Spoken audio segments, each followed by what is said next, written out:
Okay, fuck it, I won't be able to like fix what I messed up or whatever. Fuck it, Weebo. Hello everyone, how are you doing? It's May. It's like the 4th of May actually. So yeah, it's been May for like 3 or rather 4 days already. But yeah, I was in the other prison for a bit. You know, that's where I spent it. The first days of May, and yeah, I kind of wanted to stream there because they actually did fix the internet a bit in the second prison. However, there was like a problem with that internet. It like works fine, but like it cuts itself out like every hour or so for like a few minutes. So it will be like, you know, it will be like constantly disconnecting like every hour for some reason. Hello, Hon, how are you doing? How are you doing, my friend? Hope you're having a nice Sunday. Hold on. There we go. And also, thank you for your art. As you can see, it's like, this is my cell. Like, I stamped it on the wall right there. You can like, yeah, the bars are like not covering it, so you can like see it. But yeah, how are you doing? Hope you're doing okay. And yeah, thank you again. Work is giving you migraines. Oh, that's no good. That's no good. I reset work. Oh, you're fine. That's good to hear. Yeah, I reset work. But yeah, hopefully it will like end soon, and you will, you know, be free again, like a bird. And you'll be able to do whatever you want. But yeah, I hope aside from the work, everything else is like good for you. Yeah, so as of for today's stream, like I have no idea. I have no idea what to do. Like I don't even want to really play anything. But I made you some art. So you want to give back? Yeah, no problem. You didn't have to do that. But yeah, I still appreciate it. I just hope you enjoy the art I've made for you. But yeah, you didn't have to do that, but you still did. So yeah, thank you. Thank you a lot. Yeah, as I was saying, I have like nothing prepared for today. We'll like we have winged it, or wing it rather. Yeah, I have some ideas, but like I don't really like want to play something over the other. It will be either. Oh yeah, I forgot. There was like something I wanted to do during Yapping. So yeah, we'll have a game.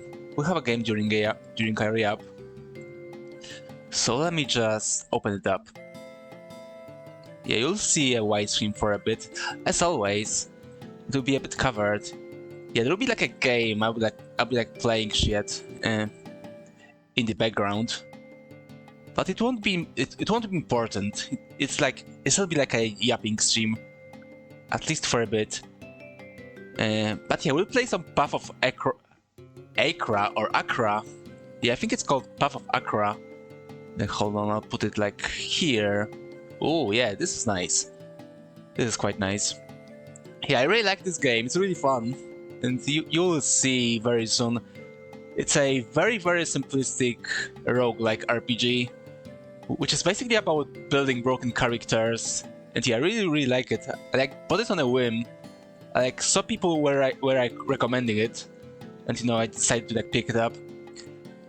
Yeah, and then I like noticed why people like knew about this game. It was because Seth played it basically, and yeah, somehow I like didn't yet. Oh, where's the window?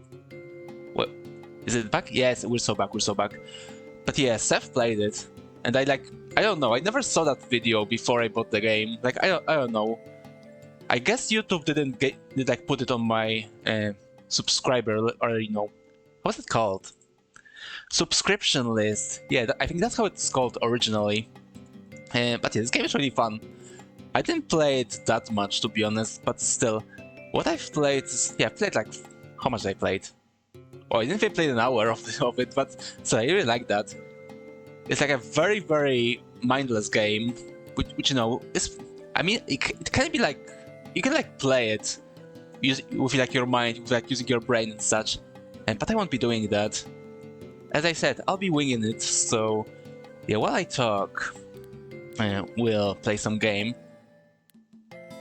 Okay, yeah, unfortunately I will have to like clean my save, which, yeah, it's okay, it's like my second character. My first character actually like finished the game.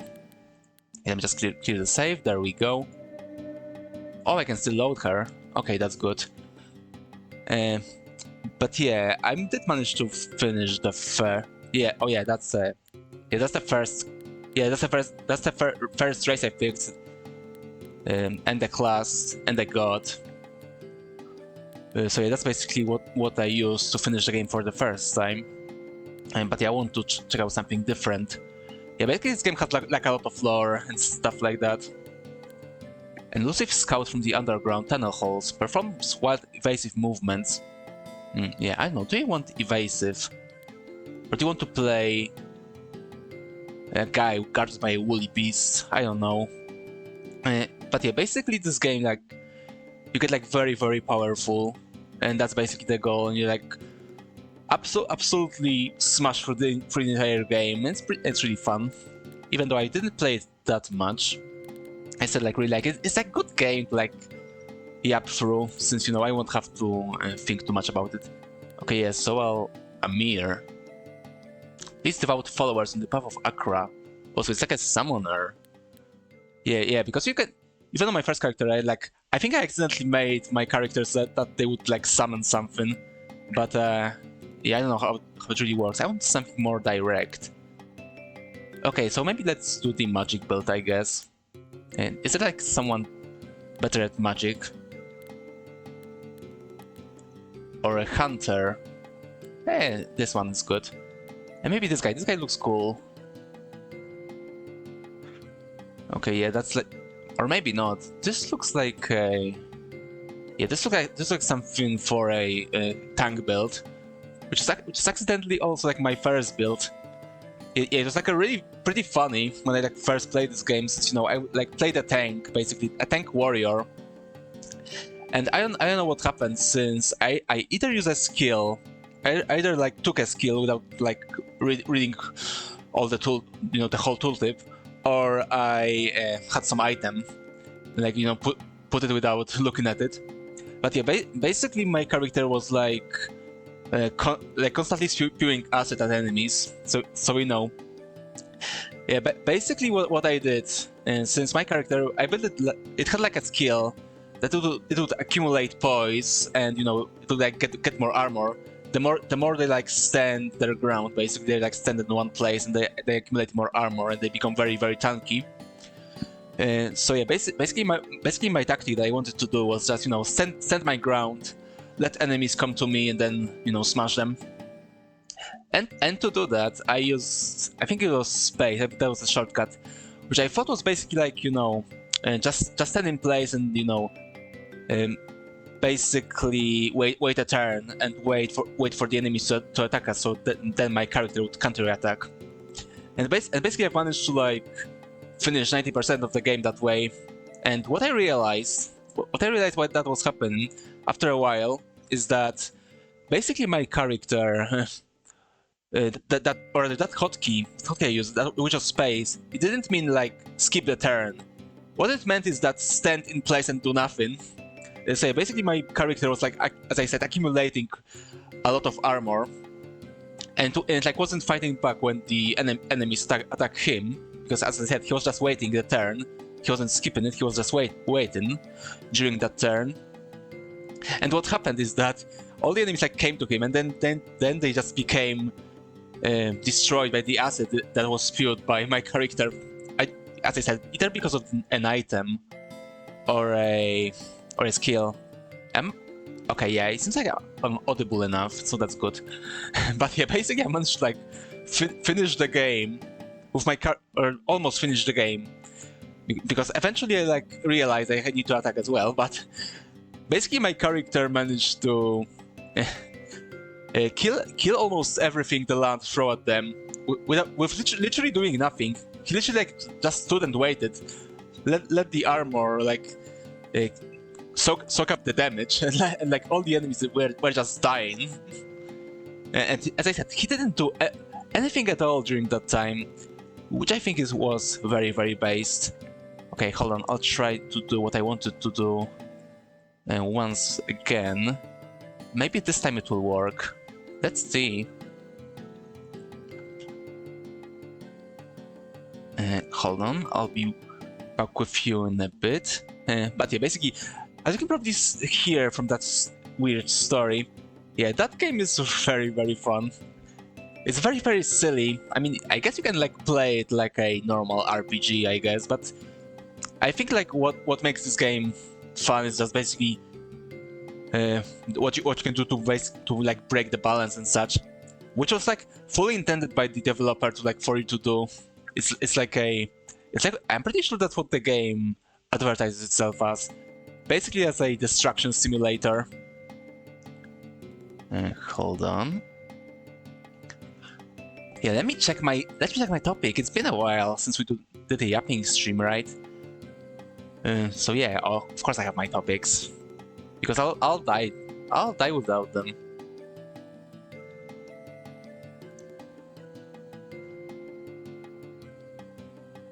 Hold on, almost there. But yeah, basically I've been thinking, yeah, April was kind of weird, right? I mean, as far as my streams went, yeah, I think we had like 5 streams or something, maybe 6, and they were like mostly short streams, which, you know, I kind of felt bad about it, since, you know, I wanted to stream more, but I don't know what happened. It just, yeah, I have literally no idea. I have no idea at all why I like didn't stream that much. I mean, I think it was because it was because of the April Fool's stream, since the preparation for that stream, you know, making a new form for myself, and then making this entire act, this whole preparation to do a good Sun stream.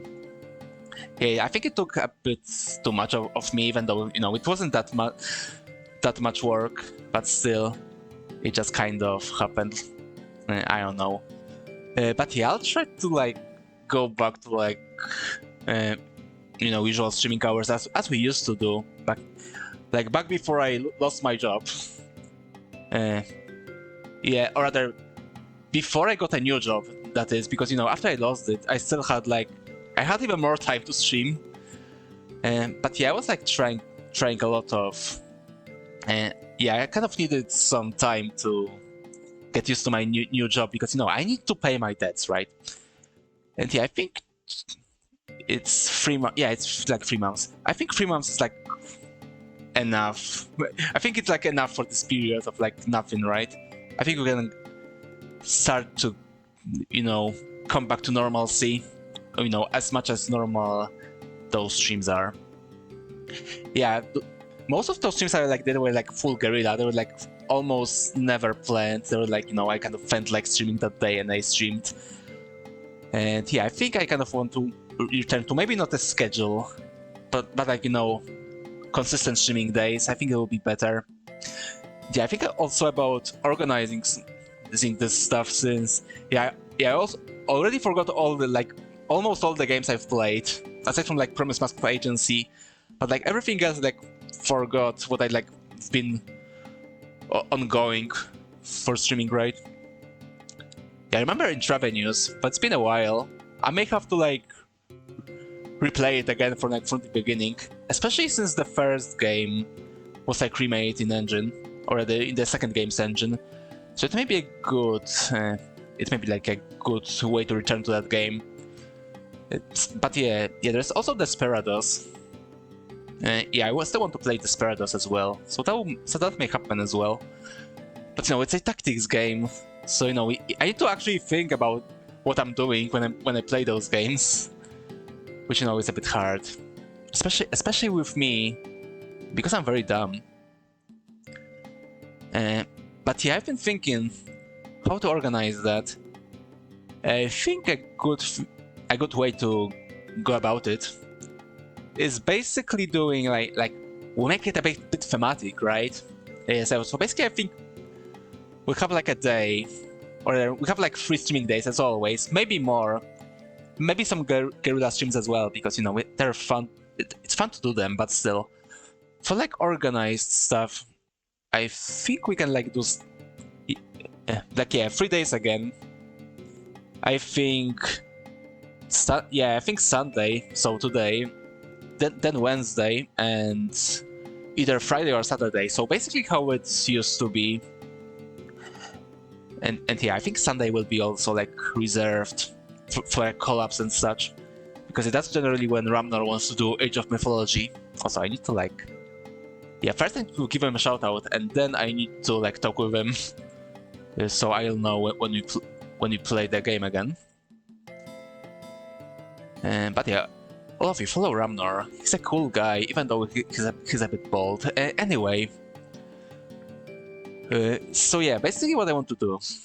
What I want to do with these days is that we'll have like a day for like playing retro games, because you know I like playing retro games, and because you know they're cheap. That's or they're I either have them or they can like be bought cheaply from GOG, or you know I can just get them for free using many nefarious ways, right?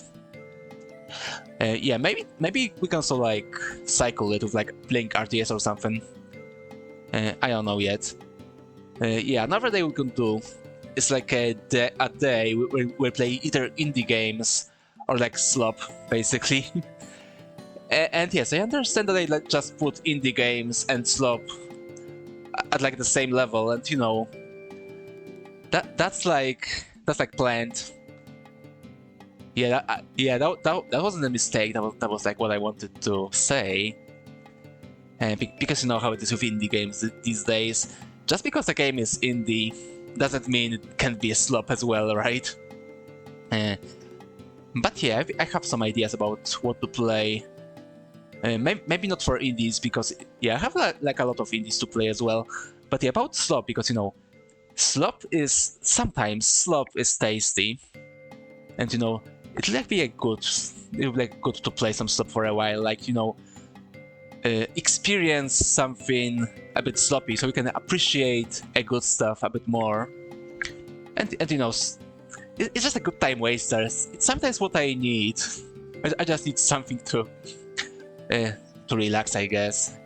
You know, don't think too much about playing something. Just play. Yeah, I want to play some Assassin's Creed actually. Like not the new ones. I want to play the Unity, the Assassin's Creed Unity, the one in the French Revolution. Hello, Lloyd. Hello, Tupo. How are you doing?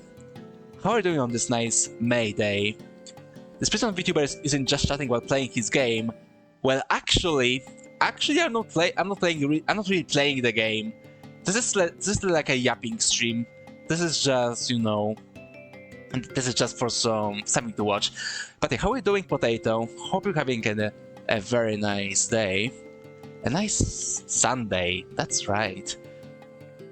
But yeah, I'm just chatting. We're not really playing this game. You know, I just want something mindless to have like on screen while I chat. And yeah, I was also about to do a thing, so give me just a moment. Everything fine, that's good to hear. I hope you enjoy our Yapping. Where was I? Oh yeah, Slop. Yeah, as I said, I want to play Assassin's Creed Unity. Since yeah, it was like very buggy back in the day, but apparently now it's like it's like pretty good. It was like patched. And you know, I got this game for free. Yeah, I got this game for free because they were like giving it away when like Notre Dame Cathedral burned down. Yeah, I remember they were like giving away that game when it happened, because you know this game is like takes place in Paris or Paris if you like want to be French. I don't know why you would want to be French, but if you want, then we can say Paris as well. Because yeah, apparently from what I've seen, like when that game got patched, apparently it's like pretty good game, like for Assassin's Creed. And I haven't played a lot of them. I only played like first one and the second one, and like that's it. And yeah, I enjoyed those games. They were pretty good, even if they were kind of sloppy. So yeah, I want to like see how that game does. But that's like not in the near future. That's like in the far future. Yeah, for now we still have like a lot of indie games to play for the indie slop day. But yeah, this will be like something like that. And also we'll have like a we had like a, as I said, retro day, a slop day for our plans, and the third one will be like a chill day. You know, we'll play some chill games, maybe also slop, and also like stuff like art, maybe do some art as well. These were always like fun streams when I did them. You think that the one game ended up being useful because their 3D model of the church ended up being one of the most up-to-date models, and the date one that were available when it burned down. Yeah, that's Unity. That's the one they gave away. Yeah, since as I said, it takes place in Paris or Paris, hon hon hon, very French. But yeah, that was the game. That's the one. And yeah, as I said, apparently it's like Paris in that game is like extremely detailed. And yeah, that was like a very good thing about those Assassin's Creed games. I mean, the old ones, because you know, the new ones are like they're like Witcher clones. But there used to be this. Oh, I know how they were like very weird. They were like this kind of like. I wouldn't want to say Hitman-like, because yeah, you played as an assassin, but it wasn't like as detailed as Hitman. But yeah, they were like this kind of like arcadey open world. I guess beat 'em up. Yeah, kind of like stealthy beat 'em up. I mean, I swear it makes sense. And yeah, one of the cool things they did is that they're basically historical, or they're not, you know, pseudo-historical games. And the cities that those games take place in, they were like, you know, very, very detailed. It actually gave a shit back in the day. They like actually wanted to give you a good simulation of like a historical city, which, you know, I really appreciate about Assassin's Creed. That's like I don't really want to condemn them as much as other people do. Although, you know, after the Egypt one, the one when they started to make those games as Witcher clones, then, you know, fuck those games. I don't care. But yeah, they used to be actually, if not good, then they at least had some value in their like attention to detail, because, you know, it was just a cool game to like walk around a nice historical rendition of a historical city. You know, just like being in a museum or something, or, you know, going to the castle when they like have a fair or something. Hold on, let me finally do stuff I want to do. Give me just a moment.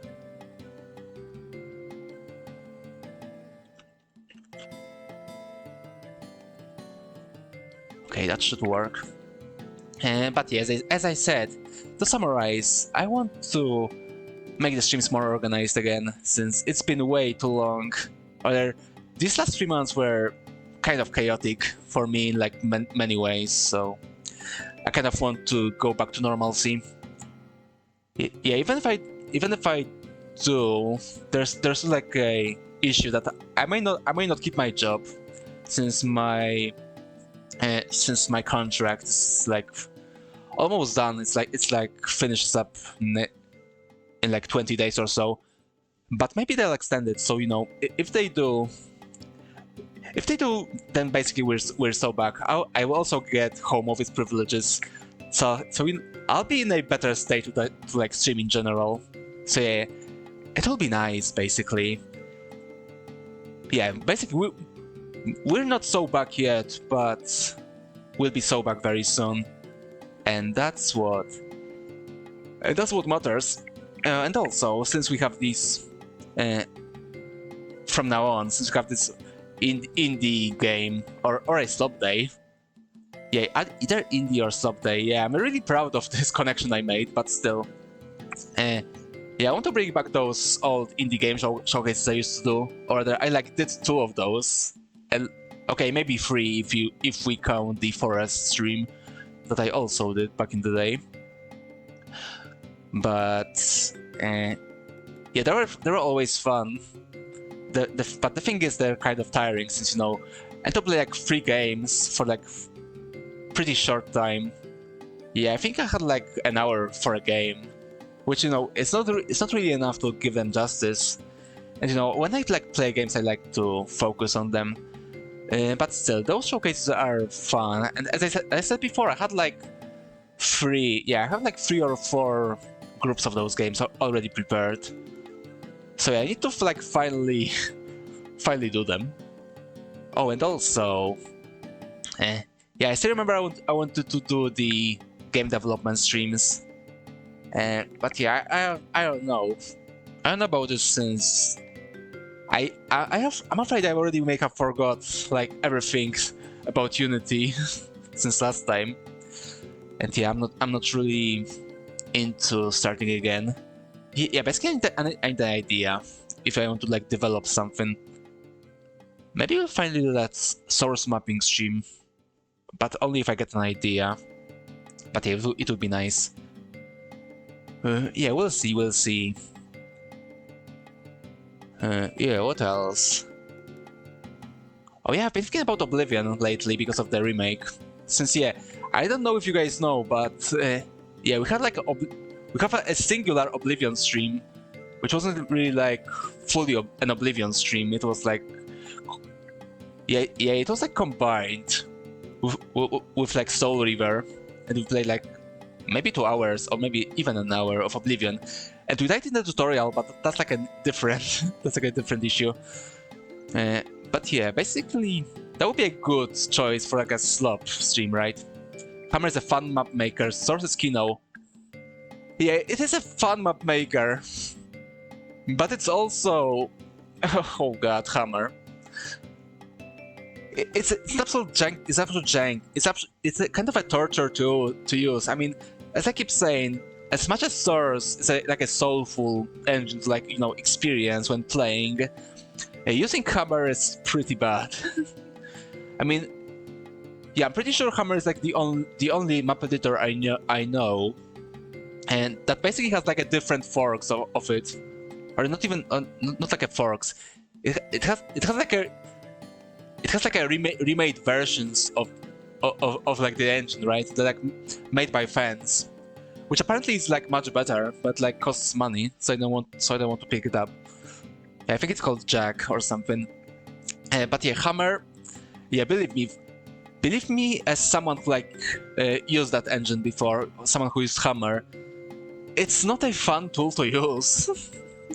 It's very junky. And yeah, it gave me a lot of trouble back in the day.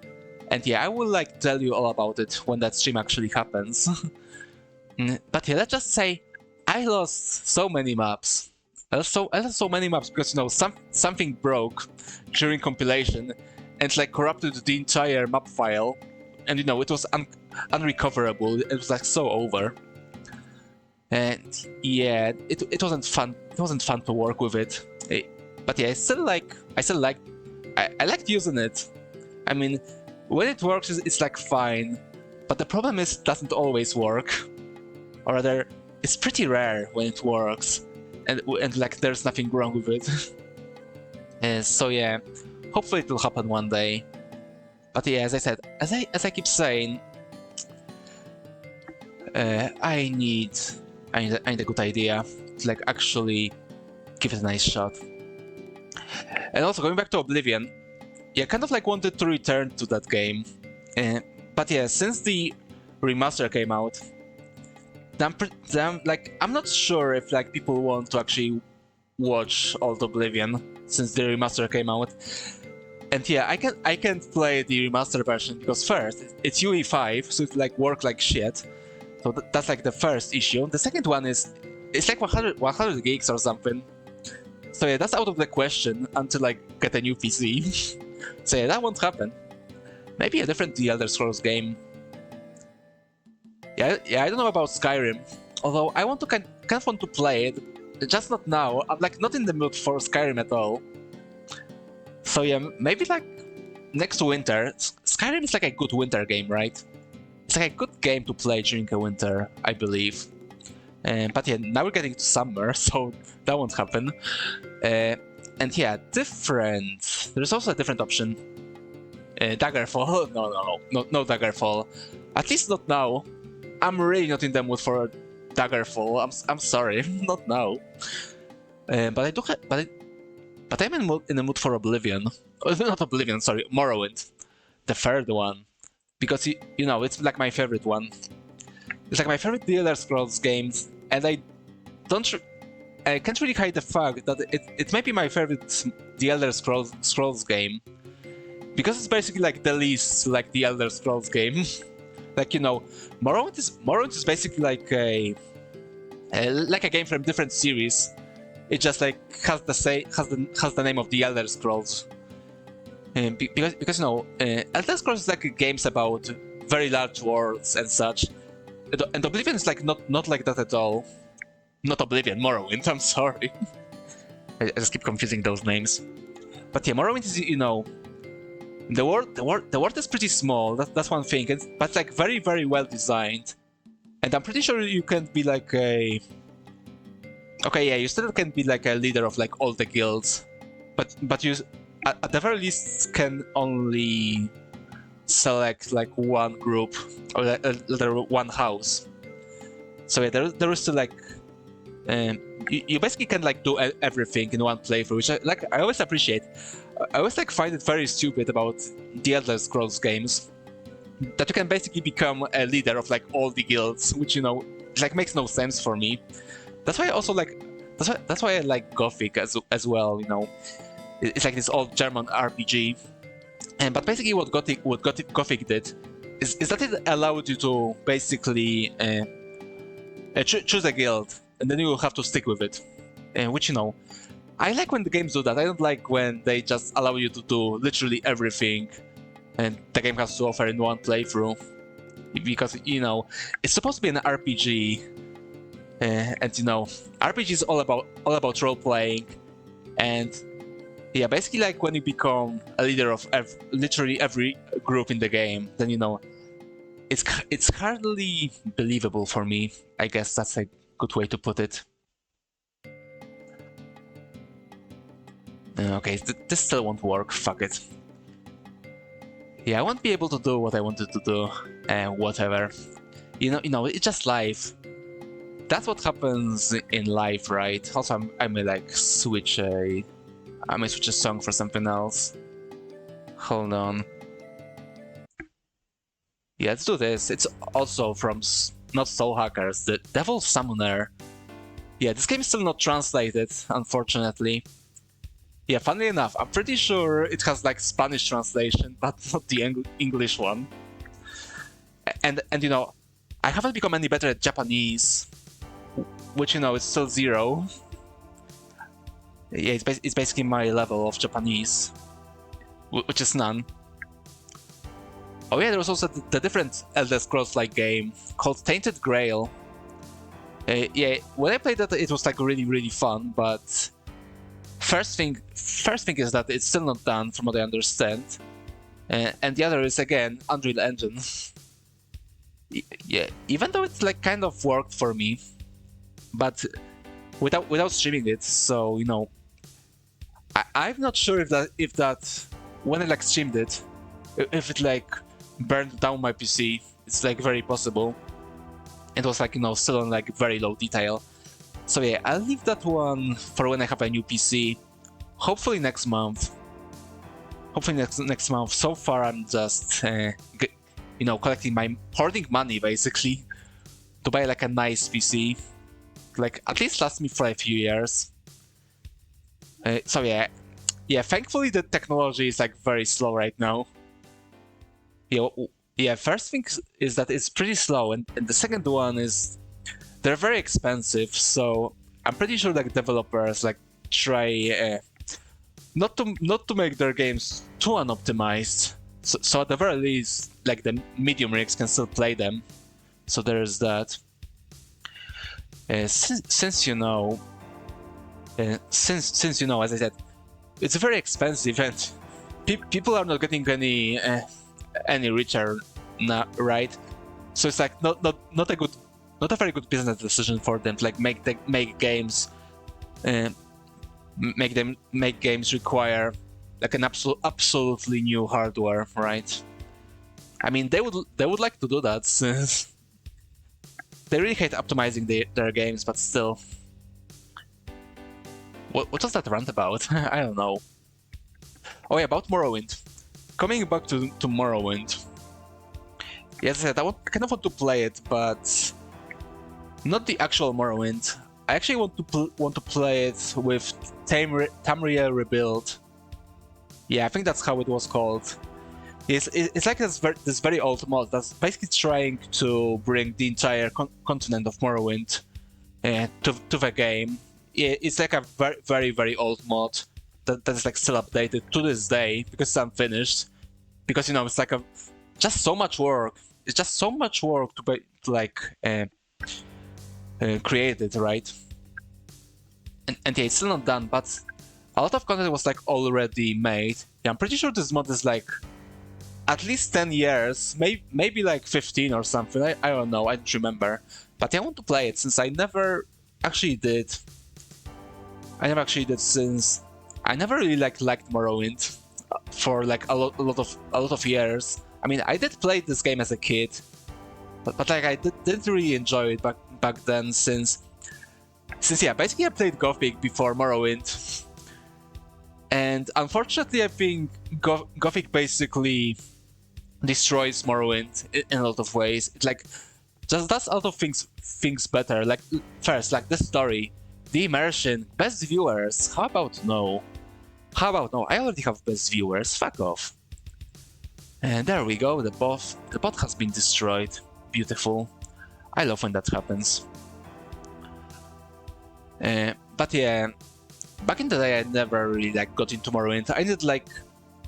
I've been trying a lot, like over the years, to like Morrowind.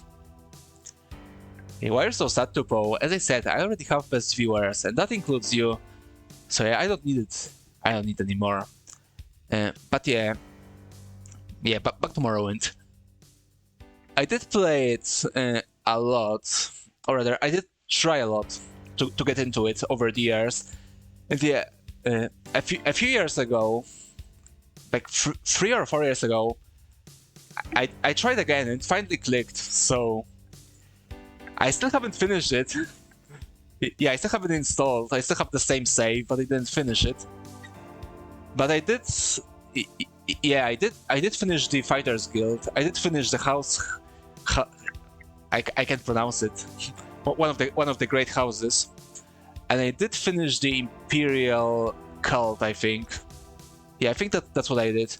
And I like got halfway through the main quest. And so yeah, I still haven't finished it, but yeah, that was the playthrough that when the game actually clicked. I had a lot of fun playing it. Yeah, so yeah, it's actually a pretty immersive game. I really like how in this game, I really like how magic works. Yeah, basically magic in Morrowind is like it's like a very normal thing, which is pretty rare to see in fantasy, right? Yeah, basically like magic and sorcerers, like this very rare thing that happens in those fantasy worlds, right? But not in Morrowind. Yeah, it's basically like a public transport. Since they're like teleporters, you can like go to like the magician's guild and get teleported to like a different guild. So it basically works like a bus, and it's like very cheap as well. It may not even be like 100 coins, to get yourself teleported. Yeah, that's another thing that I really like about Morrowind. How fast travel works, because in that game, in case you don't know, there is no fast travel in Morrowind at all. If you want to fast travel somewhere, then you either need to, as I said, teleport yourself, either using your own magic, your own spell you can create, or go to the magician's not build but guild, and get yourself teleported to like a different guild.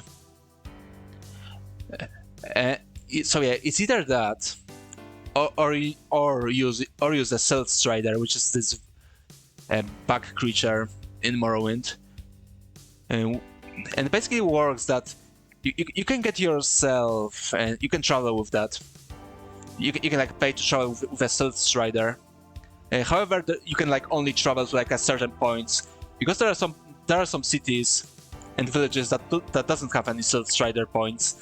So you basically can't go there, or they can't use fast travel there. You have to like go there by yourself. And yeah, I know, it's like very inconvenient, right? It's like a very inconvenient thing that happens when you have like no fast travel, right? But I don't know, I just really like it. It's like, as I said, very immersive, and it also creates like very cool moments. Like for example, I had a quest in Morrowind, which was basically I don't even remember what, but it basically happened on one of the islands because there's like a main island of Vardenfell. Yeah, I think that's how it was called. I think it was called Vardenfell, and also had these. There was like a big island, and there was also like a few smaller islands where you can get like. Yeah, I think you can get there by boat. Yeah, either by boat or you like need to swim by yourself. But yeah, you basically go to the island by boat, and yeah, but yeah, there are some villages there as well, but they have like no Steel Striders. So basically, you're like stuck on an island. You can only get out of there again. You need to like go back to the boat and get back to the landmass, right? But aside from that, you can like fast travel from that island like somewhere else back to the main island. And I'm pretty sure you can't really like travel by Stealth Strider on the island as well, because there, as I said, there are like no Stealth Strider points there. So you basically have no fast travel in that island section. And there's like I think there's like one or two villages there. And aside from that, there's nothing. So if like for example, if like basically stranded on an island, and you need something. Okay, maybe you like need to like repair something. Yeah, you need to like repair your weapon or maybe armor or something like that. I'm pretty sure on this island there's like no repair shop or like no blacksmith where you can repair your gear. So yeah, basically you have two choices. You need to like go back to your boat and then go to some like bigger town like Vivek or something, and then repair, and then return to the island. You can just stuff it up, find a different weapon, and finish what you did, and then return. Yeah, that won't happen in Skyrim, right? Like in Skyrim or Oblivion, you just open your map and fast travel like to the town, do your business, and then fast travel back, and just continue. But not in Morrowind. In Morrowind, you actually like need to put some effort, like in travel, which yeah, as I said, it's inconvenient. It's very inconvenient, but it's very immerses you in the world, right? And yeah, that's what I really like about Morrowind. It's like very immersive game, which I don't think I don't think other Elder Scrolls games manage to do that for me. But yeah, that's why I like Morrowind. So yeah, I kind of like want to play it again. Yeah, once in a while I have this like urge to play a bit more Morrowind. So I basically like do one more step in the quest, and then I close down the game and forget about it basically. But yeah, maybe with Tamriel Rebuild, I have like there's like I think there's like a lot of new stuff there, so there's a lot to explore in that game. So yeah, I kind of like look forward to it. So yeah, one day I believe we'll play that on stream, but I don't know when. I need a sippy, so give me just a moment. I also decided to like finally use my flask, so that I think I got it from my job. I got some merch from my like old job. They were like once in a while they were like giving some stuff, like as I said, merch. So here's a flask with like a logo of my first workplace. Yeah, about those flasks, basically because of like, I'm pretty sure like every single one of my workplaces I worked at, like every one of them gave me at least one thermal cap, which I like never use because I don't need thermal caps. Like why? I don't like want to. I don't like want to carry coffee with me or something, or like a tea or something. If I like want coffee on the road or something, then I'll just buy it at the gas station or something. But yeah, basically like I got like a collection right now. You have like 5 thermal caps. At the very least, I got 3 of those from a single workplace. Yeah, I don't know. As I said, like all the workplaces just give the basically thermal cups for some reason. Yeah, I guess it's just maybe they can get like very cheap or something. I mean, I guess it's a practical gift, I guess, even though I like never use them. Because why? I don't need them. I don't need thermal cups. Because you know, I appreciate freshness. I want my stuff fresh, right? I want everything freshly made. Like I literally never yeah, even when I was in school, when I was in school or in college, and now when I'm like working, I like never do lunches, or I never do stuff like sandwiches for later, right? I like never prepare them in advance, since I don't know, I may be like, you know, a pampered asshole, or or someone pompous, I guess. But I just hate stuff that is not fresh. Everything needs to be fresh for me. So yeah, basically every day, I never prepare stuff in advance. If I want a sandwich, then I'll just make it fresh. And yeah, every day I cook. Every day I cook my dinner fresh as well. I never make it in advance, because as I said, I want everything fresh. Yeah, I may go hungry for the entire day, but I still prefer being hungry than eating even a food that is a little stale. Yeah, I don't know. As I said, I may be a bit of a pampered asshole, which, you know, it makes the prison life a bit harder for me, but still, I still appreciate freshness and such. You know, I always like buy ingredients in commissary and then make some stuff every day to eat. It's actually pretty good, because it forced me to learn some prison cooking as well. Yeah, I actually didn't manage to learn ramen, but I tried. It didn't work out too well, but still, one day I will make a ramen that works. I'm sure of it. I did manage to learn how to make tempura, which is very easy, because because yeah, it's literally it's literally flour and water, and that's what you need to make tempura. So, you know, very easy. But still, I wouldn't know that if I wasn't prepare fresh stuff every day, because, you know, I want my quality of life, which is also a bit weird, because I lived in a very minimalist way. You know, I need to do that as a prisoner of debts, but I like still. But I like still do stuff that isn't very minimalist, because, like, as I said, cooking stuff and other things.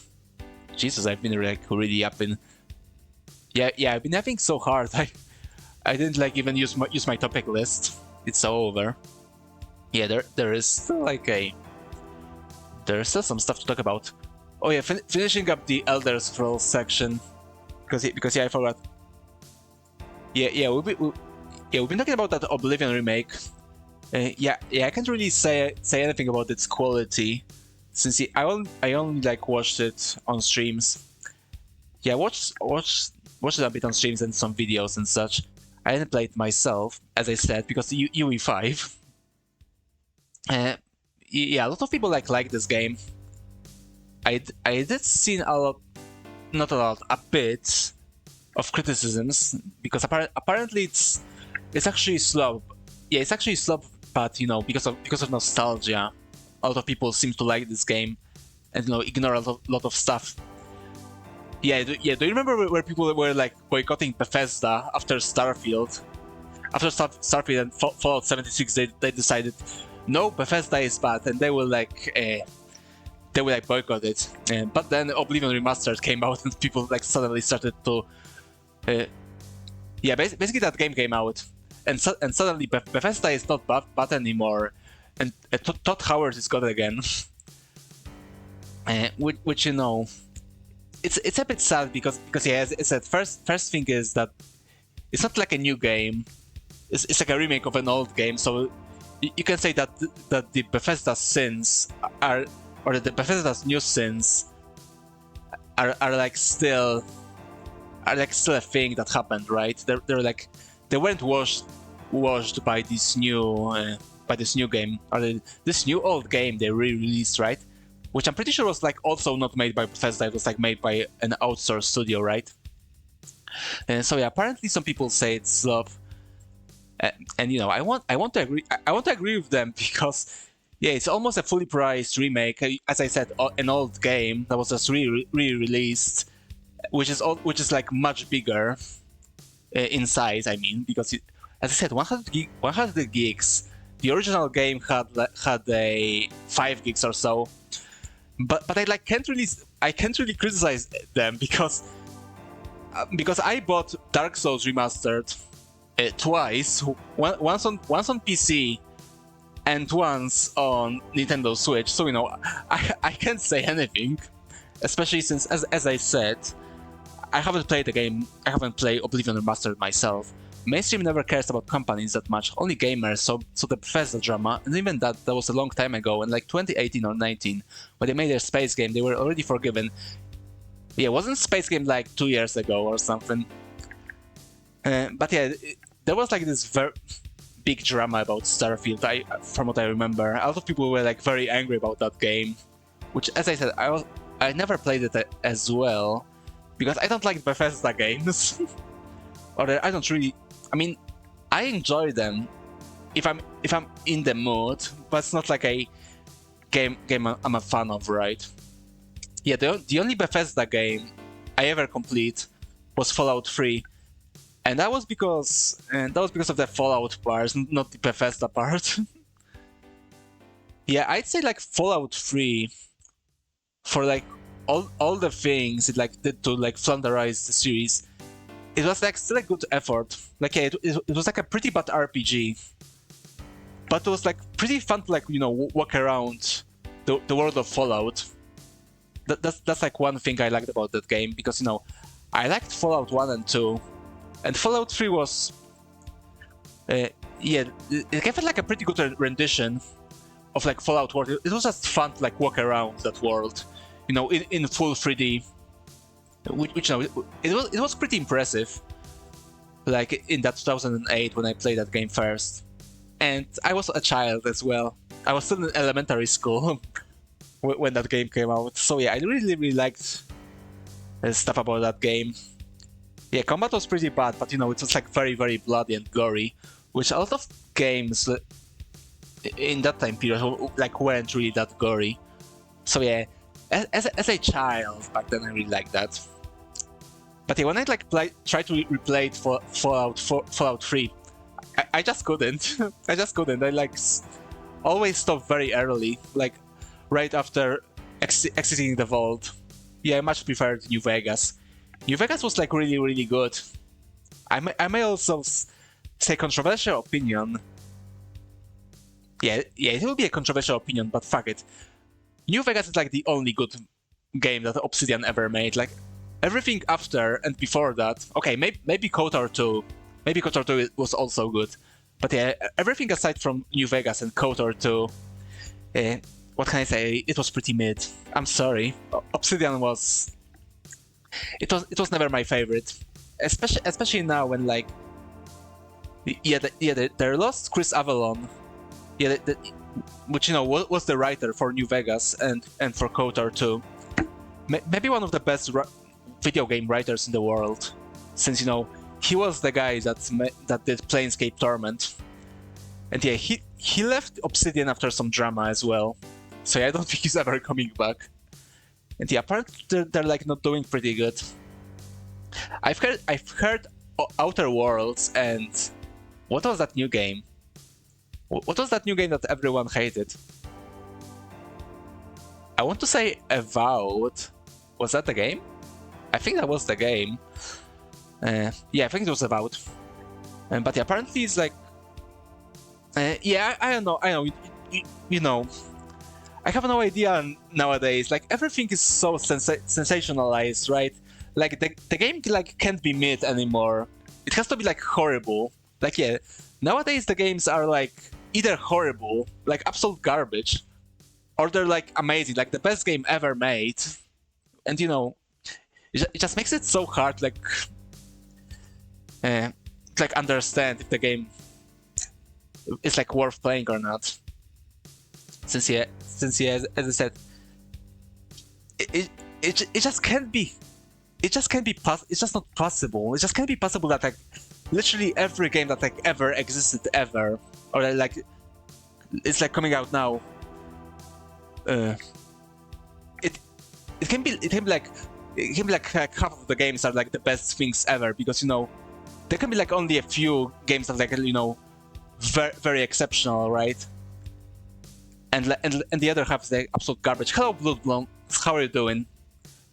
I hope you're enjoying the yapping. I'm kind of ranting right now, but yeah, I hope you're enjoying your Sunday. But yeah, let me think about my point again. You're doing good? That's good to hear. But yeah, basically, as I said before, the games nowadays are either the best thing ever, or they're like absolute unreadable garbage, which it makes it very hard to like understand the actual quality of the game, right? Yeah, because it can be possible that like every game that like comes out right now is either the best thing ever, and like all the others are like garbage, right? I think it's okay for the games to like be mid, or like at the very good. So yeah, that's like hard to understand sometimes. Like yeah, I've been like looking at gameplay of Avowed, which apparently it's like the worst thing ever, it was the worst thing ever in that week when it released, right? And I watched the gameplay of that game, and it doesn't look that bad. I mean, the game may be mid, but it wasn't like horrible, right? The games are okay. You play on PlayStation though, so you don't know.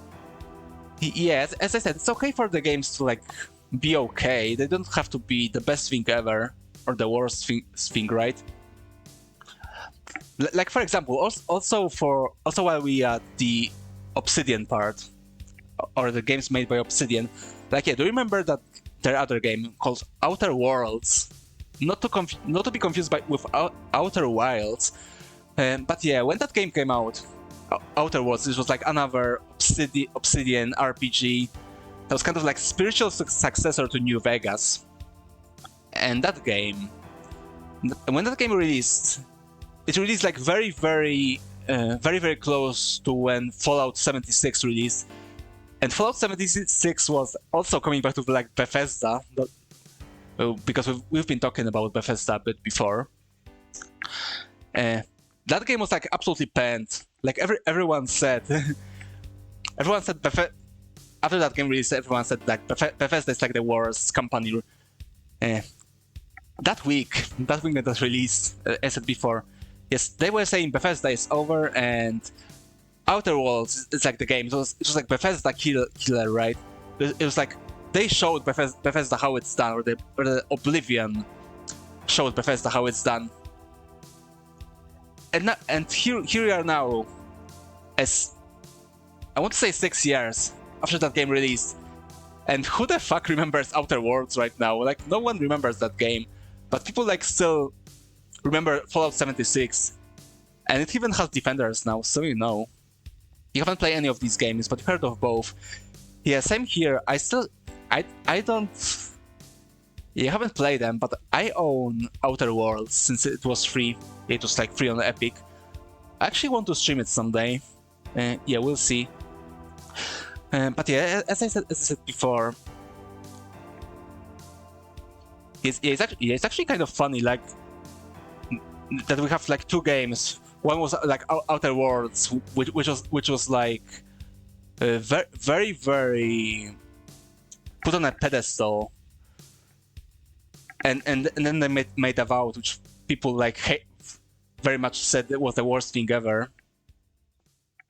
And yeah, I think the conclusion was that both of those games are a bit mid. Like yeah, I don't know myself. I don't know myself yet because I haven't played them. But that's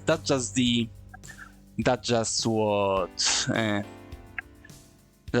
think from like observing. Outer Worlds wasn't that good even at the time. It was through ARPG slop. Yeah, so I've heard. But yeah, when that game came out, as I said, it came out like right next to Fallout 76.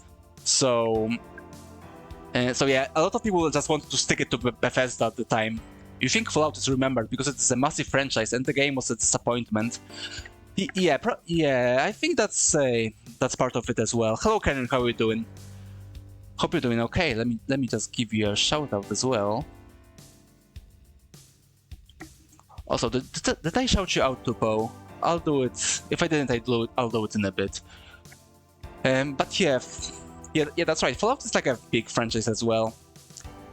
But yeah, it's still like like much more memorable. Like Fallout 76 was like much more memorable than a how was that game called? Outer Worlds.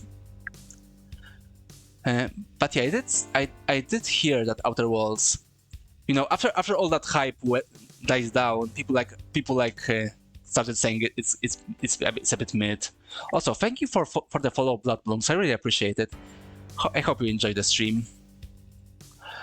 But yeah, basically the point is everything is like so sensationalized, right? So it's like it's hard to see. It's like hard to find a game that's like a truly exceptional, right? Yeah, I want to say like the last game I can remember that like everyone accepted as like a great game was Elden Ring.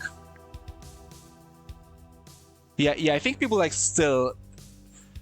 I mean, for all its problems, I think a lot of people, myself included, like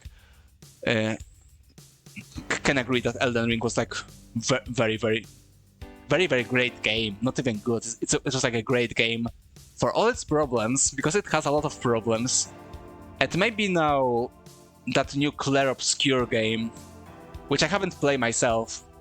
Yeah, Elden Ring is great. I agree.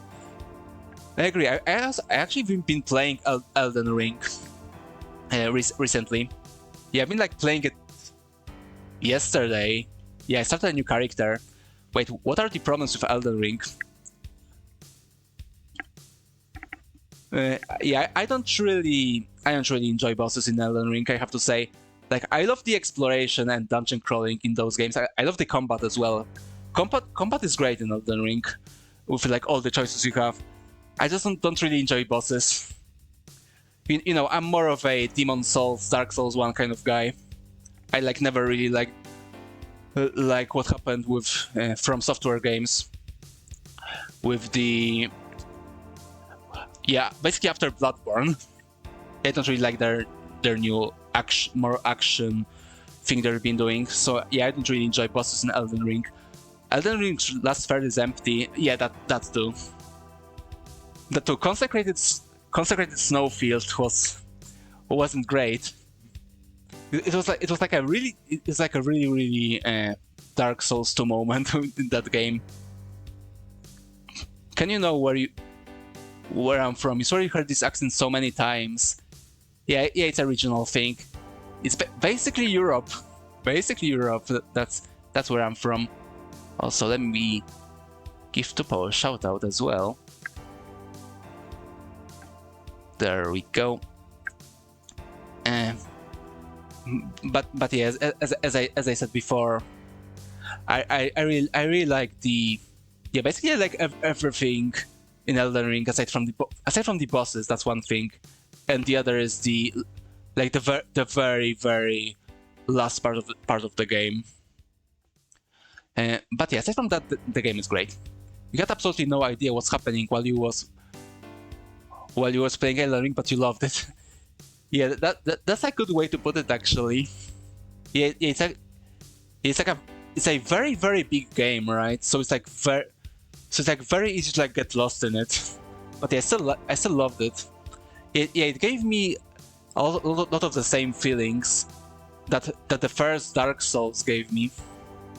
So yeah, as I keep saying, even in spite of its problems, I still really enjoyed the game. I still enjoyed it. I like finished it 2 times already. I'll probably finish it the 3rd time as well. Yeah, how much I played that game? Let me check it on Steam. 202 hours. So yeah, I'm pretty sure I've played that game more than I've played Bloodborne and Dark Souls 3. Not sure about Dark Souls 1 though.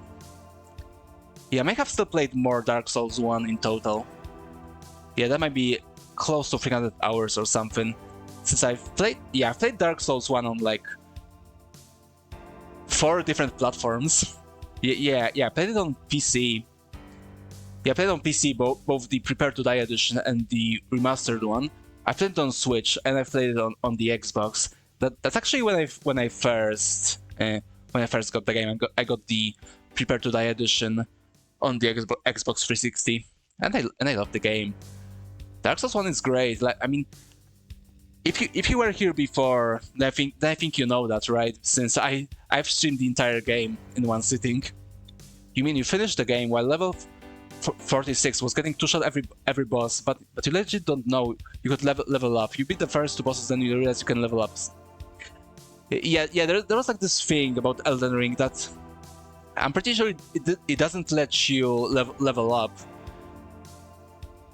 until you like go to a specific site of grace, which I think was at the Stormvale Castle.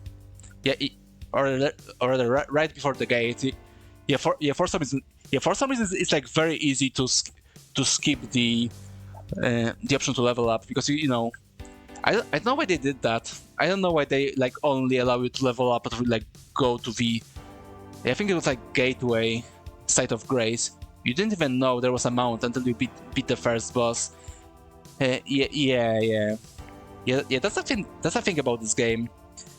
Like it throws you into the open world, but then you like need to go to the actual site of grace, or a very specific one, to either like 1, get a mount, and 2, get a level up, or allowed for a level up, and 3, and 3 was like the access to runtable hold.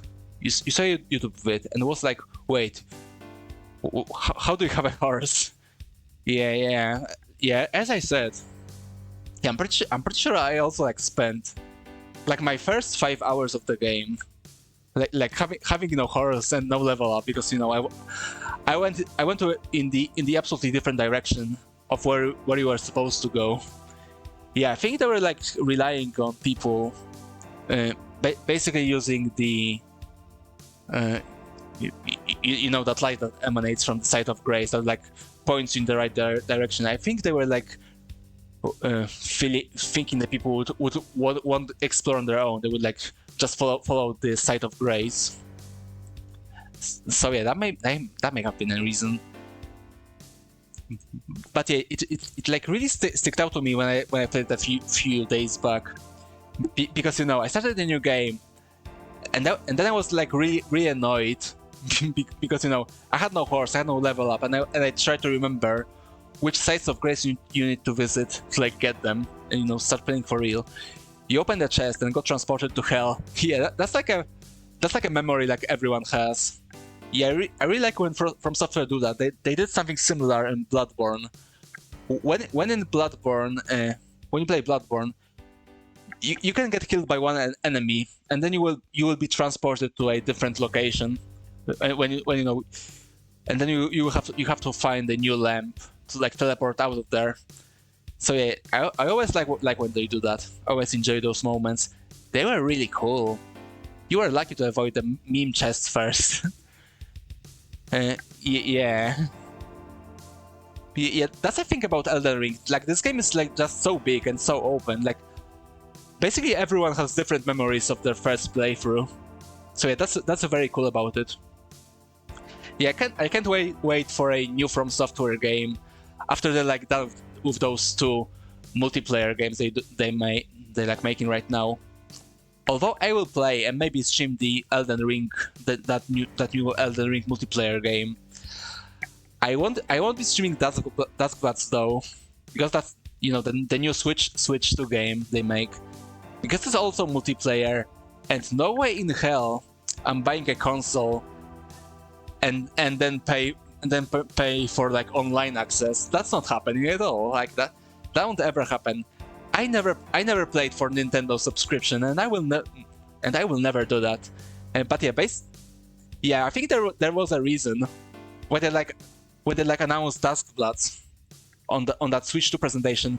I think there was a good reason why they like absolutely hid the fact that Duskbloods is actually a multiplayer game. Yeah, you actually had to dig into the press release. The information for the press that does for the information that Duskbloods is actually a multiplayer game. I'm pretty sure people still don't. Some people still don't know it's like a multiplayer game. They would like buy it on launch. They like buy Switch 2 and then buy the game. Then they will realize, oh fuck, it's multiplayer. I need to pay Nintendo for the service. You went there without a horse, bro. You were running with low stamina, having 5 people behind you, and killing you until you killed everyone. Yeah, that's also like one of those core memories about this game, huh? Yeah, as I said before, it's just such an open game. Like everyone has their own memories about it, which is very cool. I think it's kind of like again how Elder Scrolls work, right? You don't think you're gonna get Night Train, not a fan of multiplayer, and it seems kind of lazy for that price. Yeah, I understand that, but I basically like Elden Ring, and that game also, and Night Train will also have like some single player component because they confirmed that. So yeah, I'm still like interested in that. I mean, I understand it's a slog, but still, I like Elden Ring, so I'll pick that one up. But Duskbloods, not a chance. Even though I like, yeah, it's a shame. I really like it from the trailer. Like trailer look good. It's like I've been really wanting a Souls-like game, like set in the 20th century, like this early 20th century, right? Like First World War or the interwar period, and that's what seems to be doing. But yeah, I'm not buying a Switch and a service for that. I mean, Switch is like very expensive, and then you buy like $90 game, and then a subscription to play it. Like that's not happening. Do I have a schedule when I stream? Yeah, I'm trying to. It's like I'm trying to stream on Sunday. That's like today, right? But also on Wednesday, and then either on Friday and Saturday. That's generally when I stream. That's like. Although yeah, it's been a bit unorganized lately, but I've been trying to like go back to the groove. So yeah, hopefully I'll be able to like stream this week on Wednesday. But that depends how much my work will fuck me over that day. And do I know the time zone? Because it's currently 2:30 a.m. for you. Yeah, my time zone is GMT. So that's basically basically it's like the same hour as today. But I usually let me tell you, I usually stream at or rather, hold on, 4 to 6 p.m. GMT. That's like my usual hours. Yeah, I see that's very early for you, so I'm very sorry for that. But yeah, sometimes I do different hours as well. Yeah. Yeah, I actually wanted to do a one, at least one day to like during American hours. So like let me check again. Like 8 to 9 p.m. GMT. But yeah, that's something to consider. Since I was streaming at these hours a bit as well, and yeah, the numbers are good basically. So yeah, that's something to consider. Also, I just touched my mic, so apologies for that. But yeah, if you like can't watch because it's too early for you, that's absolutely okay. I just appreciate you stopping by. But yeah, if you can, that's okay. That's absolutely okay. What was I talking about? Elden Ring, right? Or the Duskbloods. By the way, what's up with the tags like dark and cringe? I want people to know what they're in for, right? I'm like a very honest person about myself and what I'm doing here, so I want people to know what they're in for, basically. But yeah, okay, so yeah, I think I'll just summarize the chatting or yapping, I guess, and then we'll play something. I don't know what yet. We have multiple choices today. But yeah, to summarize the most important part, yeah, basically I'm trying to go back to like more organized streams. No, like I don't think I'll like return to having actual schedules, but I think we'll have like streaming days when I usually stream, which again is Sunday, Wednesday, and Friday or Saturday. And basically we'll try to have one day for like indie games, another for retro games, and a day just for chill. So basically random stuff, and maybe some art streams as well, because those are really fun. And what's on screen? Like what's the game on the screen? It's Path of Akra. Hold on, let me give you a Steam page for it.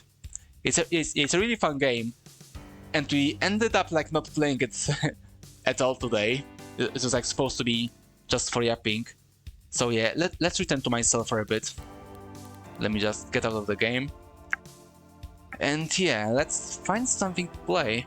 Sounds good. Yeah, it's a good game. Go buy it. Go buy that game. It's really fun. Have I played Enter the Gungeon? Yeah, I did not on stream, but I did play it a bit. And by a bit, I played a tutorial. So yeah, that's actually a good idea. That's actually a good idea to play it. I'll add it to the list. Hold on. I'll add it real quick. Enter the Gungeon. Since yeah, I didn't really play it myself, but I did watch. As I said, I only played the tutorial, but I did watch some streams of it, and it looked fun. Yeah, I did watch quite a bit of that game over the years, since it's a pretty old game. It's like 10-year-old game right now. It's been around the block a lot. But yeah, I didn't really play it myself, so yeah, it's something to consider. That's for sure. I think it would be a fun stream. Okay, basically, let's see what I have. Yeah, you have a few choices. Yeah, you finish it and you have a lot of memories. And you love games like that, especially the roguelikes and Metroidvania.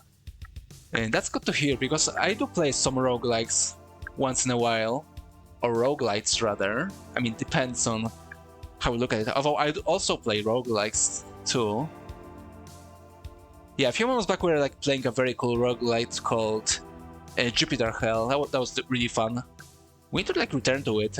It's like a very fun game to play. But yeah, basically right now, what we have right now, what I can play. Yeah, one thing I have is Salt and Sacrifice, which yeah, apparently people don't like this game, and I never understood why. Since yeah, I did play it a bit, I didn't finish it, but I did play it, and I like when I play that. Unfortunately, there aren't a lot of roguelites on PlayStation. I mean, yeah, but you have like the most important ones. Like you have like Hades, I'm pretty sure, and also yeah, I'm pretty sure Dead Cells is also there. But yeah, I'm not like really sure.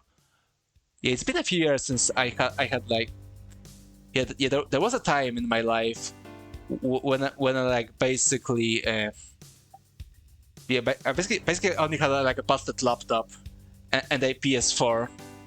I basically used it to play Genshin Impact and Bloodborne all the time, since I had like nothing else to play. Yeah, those are some fun times. Yeah, you didn't like Salt and Sacrifice because of the art style. Yeah, actually, I don't really mind the art style, to be honest.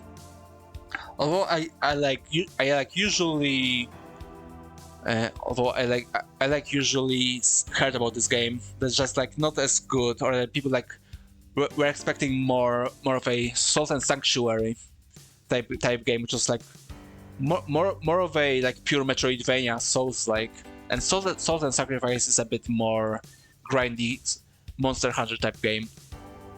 Yeah, you finished nearly all the main ones, like 100%. Whoa, that you seem to be a pretty good gamer. Certainly better than me, since I never finished them. I like finished. Yeah, like, I think I finished Hades once after like 20 hours. I was like, okay, I'm done with that game. I don't want to play it anymore. Starting to find new games. Yeah, I can see that. Unfortunately, you don't have as much of a collection of like different games on PlayStation as as you have like on Steam. So yeah, I can see that.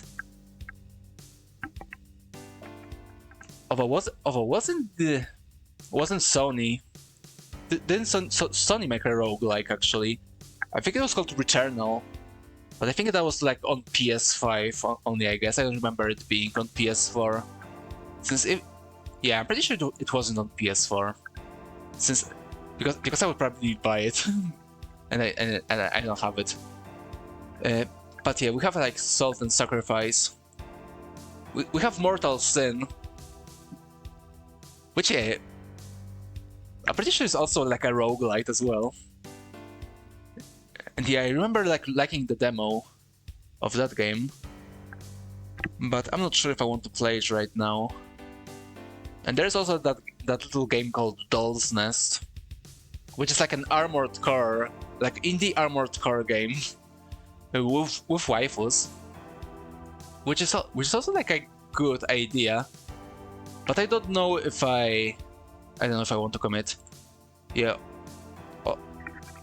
You also have Katana Zero. You want to buy that game? It looks so good. Yeah, Katana Zero is pretty good. I beat that game. Yeah, weren't they making the DLC? What happened with that? Did they like release that DLC? I remember they were like working on it for like so long. But yeah, Katana Zero was a good game. I didn't stream it since I played that way before I started. But yeah, that was a good game as well. Although it wasn't like really a roguelite, it was more of a like a Hotline Miami type game. Although I'm not sure about that. Yeah, I don't think that's like a good description of Katana Zero. It was a bit weird. It was kind of like a stealth game, I think I remember. But it had some good music. That's like something I remember for sure. The music was pretty good. Ooh, synthetic. I forgot I had this installed. But yeah, I don't think I want to play it right now. Yeah, now you are only playing Marvel Rivals. Would you think you're going to drop soon in Forza 5? Yeah, I know about Marvel Rivals, but I was never like really interested in it. Since it's like an Overwatch clone, and I don't really like Overwatch. Like yeah, basically, the last multiplayer FPS I like ever enjoyed was like Team Fortress 2, and right now the situation of Team Fortress 2 is pretty dire, unfortunately, and so yeah, it's pretty sad. Yeah, basically it's like almost impossible to like play Team Fortress 2 how we were used to play, like it's like community servers, because they're dead, and like everyone plays with matchmaking, which like changes the rules of the game too much. Which yeah, I don't really enjoy Team Fortress 2 again. So yeah, and basically that means I don't enjoy any multiplayer FPSs anymore. And Forza 5, yeah, I remember playing Forza Motorsport 3 on Xbox 360, and yeah, that was a pretty fun game. Although I don't really like racing games. Yeah, I only played it because I didn't really have other games to play on 360 back then.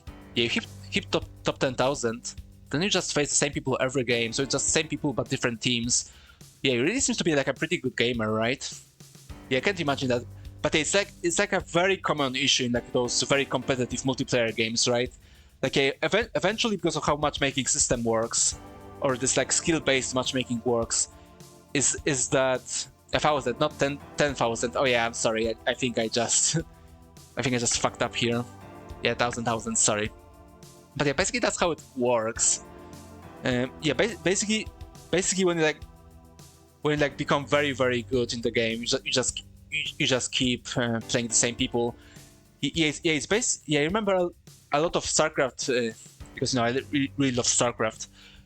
I remember a lot of like StarCraft players when they like quit the game. They said that was the reason because they're just playing the same guys over and over when they like reach the highest ranks, and basically uh, they have like a choice there. They have like one choice before when that happened. Either quitting the game or like becoming a pro. And being a pro in StarCraft is like it's not a good job. It's not like a great job because it's like a very finicky. And yeah, basically in StarCraft right now, there's like 20 or so players, which basically like win everything and like get all the money, and like everyone else either have to play for fun because they just can't, and they just can't get any money from that game, and when that happens, they need to get a normal, so to speak, job, and that means they can't. They can train enough. They can like play and grind the ladder and such. They can like hone their skills, and that means they're like lagging behind the greatest players because they basically play every day for hours, so they can like play during tournaments and like actually compete. And there's also a banning system, so they always target ban your character, so you can't play the character you like. Yeah, that's like a very similar issue to like Dota and League of Legends. So yeah, that's also why they like don't like playing these hero shooters or other games when you like have to like select a hero, and you basically have to like play like one skill set for the entire game, or rather like a very rigid skill set, which is also like why I like Team Fortress 2 so much, because yeah, you have like classes and they have their use, but you can like customize them a lot with like items and weapons and such, so you can like create a place, you can like play the playstyle you want, and they can like do anything to you, since they're like if they like want to ban a class from like playing, or like ban an item, then like a owner of a community server has to like set it up that way, that like a certain weapon or an item or a class would be banned. And yeah, when that happens, you can just switch the server or something. Or rather, that used to look like that, because as I said, community servers are almost dead, and those are like not dead right now. And those that aren't dead, they either like only play during a specific hours, or they have like very very weird restrictions, or like weird maps and such. But you were surprised because you exclusively play for fun. So you let you went on a 29 win streak, and you hit the high ranks, and then you slow down. Yeah, I think you just I think you just maybe talented at that game. Yeah, there are people like that. They like play for fun, and then have like a skill set good enough to basically be competitive. Yeah, I would like to be like that, but unfortunately, I wasn't blessed with good gaming skills, especially with StarCraft, which is a game I love. But I'm just too bad. I'm just too bad at playing it, unfortunately. I mean, I can get somewhat decent at StarCraft 2, because not in Brood War though. Brood War is like too hard for me, even though I love the game. But yeah, StarCraft 2 I got like at platinum level, which is basically a tutorial, or when you get platinum in StarCraft 2, then you're basically out of the tutorial of the game. But when you do that, you're still like better than like 70% of players of that game, but after you like reach that point, then all bets are off. It becomes very sweaty and very hard, and I don't have enough brain power, both brain power and dexterity, because I'm pretty sure I picked at 2000, not 2000, 200 APM, and I can't really do more. So yeah, I don't think I'll ever be good at StarCraft. Although I've been thinking about doing some streams when I like try to learn StarCraft Brood War and basically escape the F rank, which I'm pretty sure is like the hardest rank, which is also the lowest, funnily enough. Your character wasn't even good, but you loved it. You also used to play Apex. You hit masters with only Mirage. He's your baby. You love playing that character. Yeah, unfortunately, I'm not familiar with Apex Legends, but yeah, I think that's like I think those games had like a skill set, right? That when you like switch the game, your skills, some of your skills kind of transfer, right? Especially like stuff like dexterity and aim and such. Which is also, I think, like why a lot of Counter-Strike players have like a lot have easier time in games like these. Also, I was about to like find the game. Okay, you know what? Fuck it. We just play Solve and Sacrifice. Since yeah, as I said, I really enjoyed that game. Mirage is basically a troll pick, joke character, but you loved his voice lines. Yeah, I see. Yeah, playing off meta is fun. That's like why I also like don't really like playing competitive games, because they're like very into meta. But no, I in those games I just like want to play what I enjoy the most, which doesn't really happen. Yeah, I can see why they like ban your character, right? If it's like a troll pick.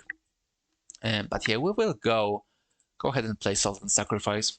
Let me just switch the. There we go. Category. Yeah, you just play for fun. Don't play meta, but it works a lot. Yeah. If you like skills, if you have like skills to to like play the game or play the shooter good, then Then I'm pretty sure like every character will work. But so people are like so into metas that they will like still they will like still flame you, right? If like pick the character they don't want to be picked. Yeah, that's like basically that. Yeah, that's like one of the that's one of the that's one of the reasons I like don't play Dota anymore. It's like way too toxic and like way too. Yeah, try to like play something off meta in Dota. You'll be flamed to the absolute end of the world. But yeah, let me just open the game finally. But yeah, as I said before, people don't really like this game for some reason, but I enjoyed it. Let me just put it here. There we go. Put it on the screen. Hopefully, you can see everything. No. In Rivals, they ban you because you're good with the character Iron Fist. He was banned in season 0 and 1, but the enemy who knows you keep banning you because they know it's you. Yeah. As you said, you have like this issue, right? When you like keep playing the same people in like your skill brackets, right? So yeah, that there's like also this issue, right? But yeah, as I said, it's like this issue that's like in every single competitive game, right? Yeah, hopefully you can see and hear everything about this game, as you should. Nice, Sippy. Yeah, that water flask is actually pretty handy. I should like start using it. Okay, yeah, I have no characters. I did play this game for like 4 hours. And yeah, what can I say? I like the gameplay loop. So yeah, I don't really like understand why people don't like this game. I think the main issue is that it just wasn't similar enough to the previous game. Although from what I remember from the marketing. Oh, and also the game was like on the Epic Game Store, so that was like a different issue. That was like another issue. But yeah, thankfully it like came out on Steam, but still has mixed reviews. But yeah, I can't like really. From what I've played, I can't like really understand why people like are upset about this game. For me, this game is like pretty. Can I say pretty good? Yeah, it's like fine. I like see nothing wrong with it. But yeah, this is our. I'll call myself Zan, of course. Oh, and I already got the class I wanted. Yeah, and because they kept banning you, you went on a big loss streak, but then you learned another character and was also very good with it, so you returned. Yeah, you know how it is. They can't keep banning you forever, right? I mean, if you're a good player, they can't like stop you with just with banning your character, right? By the way, do I have like a Discord server? No, I do not. And I don't think I want to have a Discord server. But I usually like squat in like my friends or my other Chubas Discord servers. But yeah, I don't have my own. But here are the classes we have. And yeah, I want to be a high blade. He's basically a dexterity samurai, having a katana. So yeah, I think that will be pretty good. Also, one thing I like notice in this game, like for some reason, like everyone is an elf basically. Yeah, see, we're bald. That's literally me. But yeah, you know what? Hold on, let me just find. Where's that hair we had before? Hold on, let me just find it. But yeah, it kind of like was me. But I just want to show you the ears, because unfortunately we're playing as an elf, which is very bad. I don't want to be elf. That was russet, amber, ruby, garnet, currant, chocolate, mahogany. There we go. Can you join my friend's server? I mean, it's not like my, it's not like my my decision to make, right? But yeah, generally that are like in the servers like a few of my different chubas, not chubers is like, and you know, a thing to say. But yeah, I know. For example, someone I know, where I'm basically, I'm at his servers. Is our good friend Rami, which I will shout out right now. So please follow Rami. He's a good streamer. And yeah, I don't have a server, but he has a server. But yeah, I know. Maybe one day I will make a server, but I don't know. Don't. Basically, I don't want to be. First thing is I don't want to make another dead server that you know. Basically, I don't want to add another server to like someone's collection, because you know everyone has like a million servers right now. But also, moderation is kind of a bitch, right? And there are a lot of bad people here, right? That as when you because you know when you have a server, you have to like moderate it. So some undesirables of like different types can find their home there. Just ban everyone. Yeah, that's a good idea actually. Everyone will be banned on my server. I'll be the only unbanned one. Or rather, when everyone is banned, then I will also, as like a final thing, I will ban myself as well. Yeah, I understand. Don't worry. Yeah, thanks for understanding. But yeah, basically, I don't want to be. I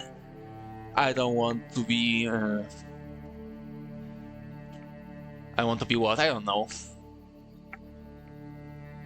Yeah, but yeah, basically because you know, if something bad happened in like a Discord server, right? Then it's like a big problem, and I don't really have time to like take care of it. So that's the thing. Although, you know, maybe in the future it will happen, but I don't know. Okay, no whiskers, we don't need that. So here's Ancestry, and it doesn't really like say anything in this game. Yeah, I'm pretty sure in like the first game, which was Salt and Sacrifice. Not Salt and Sacrifice, Salt and Sanctuary. When you like select your Ancestry, you had like a map, and also like a very short description from what I remember. Not sure about the description, but there was a map for sure, and like show some lore. But here there's like no information. And unfortunately, yeah, Western Ghost seems funny, but maybe not. Let's make myself. Okay, yeah, I think that's the most pale. Although I don't like the greenish hue. Okay, let's take the pale one. Come on. Yeah, let's be a dusk. That's our ancestry. Just dusk. There's nothing more we need, right? Yeah, I'll have a masculine body type. I'll be a samurai. Also, there are crimes because we're a prisoner in that game as well. So this game is very fitting for my situation. And we have a few crimes. Yeah, there is arson, there's alchemy, there is arson, blasphemy, brigandry, drunkenness. Oh, that's my crime. Forgery, heresy, and lasciviousness. Yeah, one thing I don't like about this game, it doesn't really explain to you what the item you get from the crimes you commit. Like what the item actually does. Yeah, this seems like something you can drink. I have no idea what it actually means. So yeah, there is there's one bad thing I noticed already. Also, I need to have, no, not eyebrows. I need to have a blue eyes. There we go. Yeah, I think it's pretty. Yeah, I think it's pretty similar to me. Yeah, I think that would be a good for a Zan adventure. Oh, yeah, a lot. I'm actually getting tired. Let me get another recipe.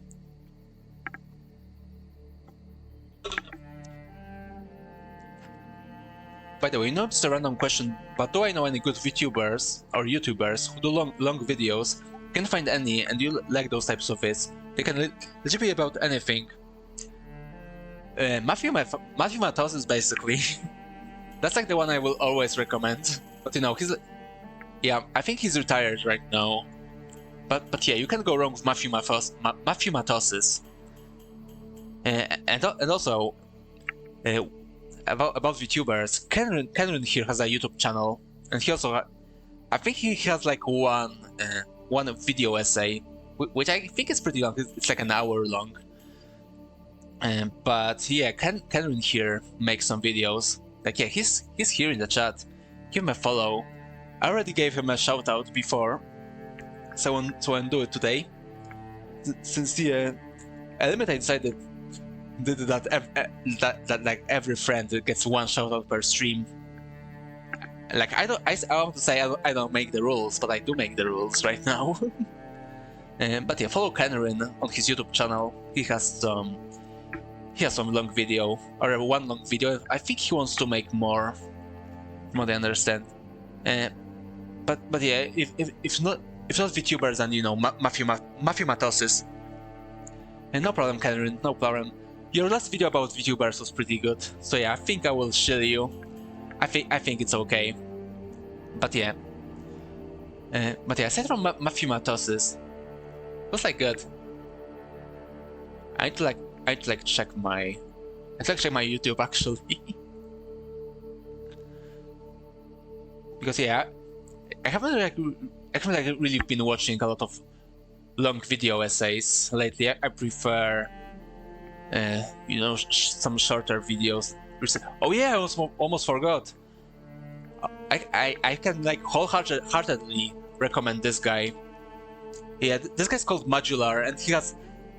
Yeah, Matthew is doing one video a year. Oh, he's still doing videos. That's cool. I think he retired actually. But yeah, he's dark. Yeah, he's Dark Souls video, and his Demon Souls videos are my favorite videos he made. I come back to them very, very often. But I also can recommend Modular. He's been recently making a lot of videos about classic Ultima game or the Ultima series, which as someone who haven't played all the Ultimas but do played some of that series and very enjoyed it. I think he gave some good overviews, and he also makes some videos about Kingsfield and Shadow Tower. And yeah, I think he's pretty good, so yeah, I can recommend Modular as well. And yeah, basically he's one of those guys that I found his channel pretty early, a few years back. And it's one of those channels that it's very nice to see grow and get better. But yeah, I can wholeheartedly recommend Modular as well. Too late to the game. They've made video essays about everything. You mean Matthew? Oh, all of those are 3 hours. That's more than a movie, but gonna watch them. It's a gold mine. Yeah, I really recommend him. He has a lot of good videos. Yeah, I think his older videos are not as good as his newer ones, but they're still pretty good. I really recommend him. But yeah, let's start playing finally. Yeah, I think that character represents me well, and as I said, I want to play as a samurai. Just like in Elden Ring, actually. In Elden Ring, you can also play a samurai. But yeah, let's start. And as I said, we're a prisoner. Yeah, see? We are condemned.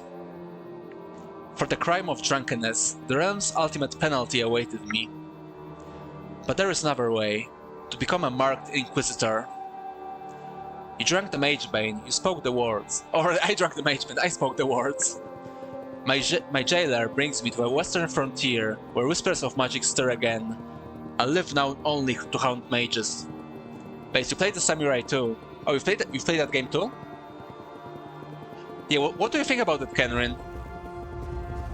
See, I've heard a lot of mixed stuff about this game, but when I played it myself a bit, then it's like very fine. It's like a good game last time I've played it. But I've seen a lot of mixed opinions. Oh, you mean Elden Ring? Okay, yeah, I see. But yeah, I did play Samurai as my second character. My first character in Elden Ring was the Confessor, which was the strength faith build. You recently started to watch Gigyuk again, and he's good, but he does anime reviews. Yeah, I haven't watched that guy, actually. So yeah, but yeah, I will check him out. Thank you for recommendation. But yeah, in this game you can be samurai as well.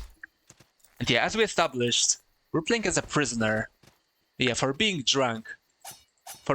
Now we're basically now we're basically a prisoner or like an exile. Yeah, I think in this world, in this world, crime may work like in Gothic 1, where in that game in Gothic 1, for like every crime that was committed, no matter how small, then that person who committed the crime would then be sent to a colony to mine magic ore because that was basically needed for the war effort for the kingdom.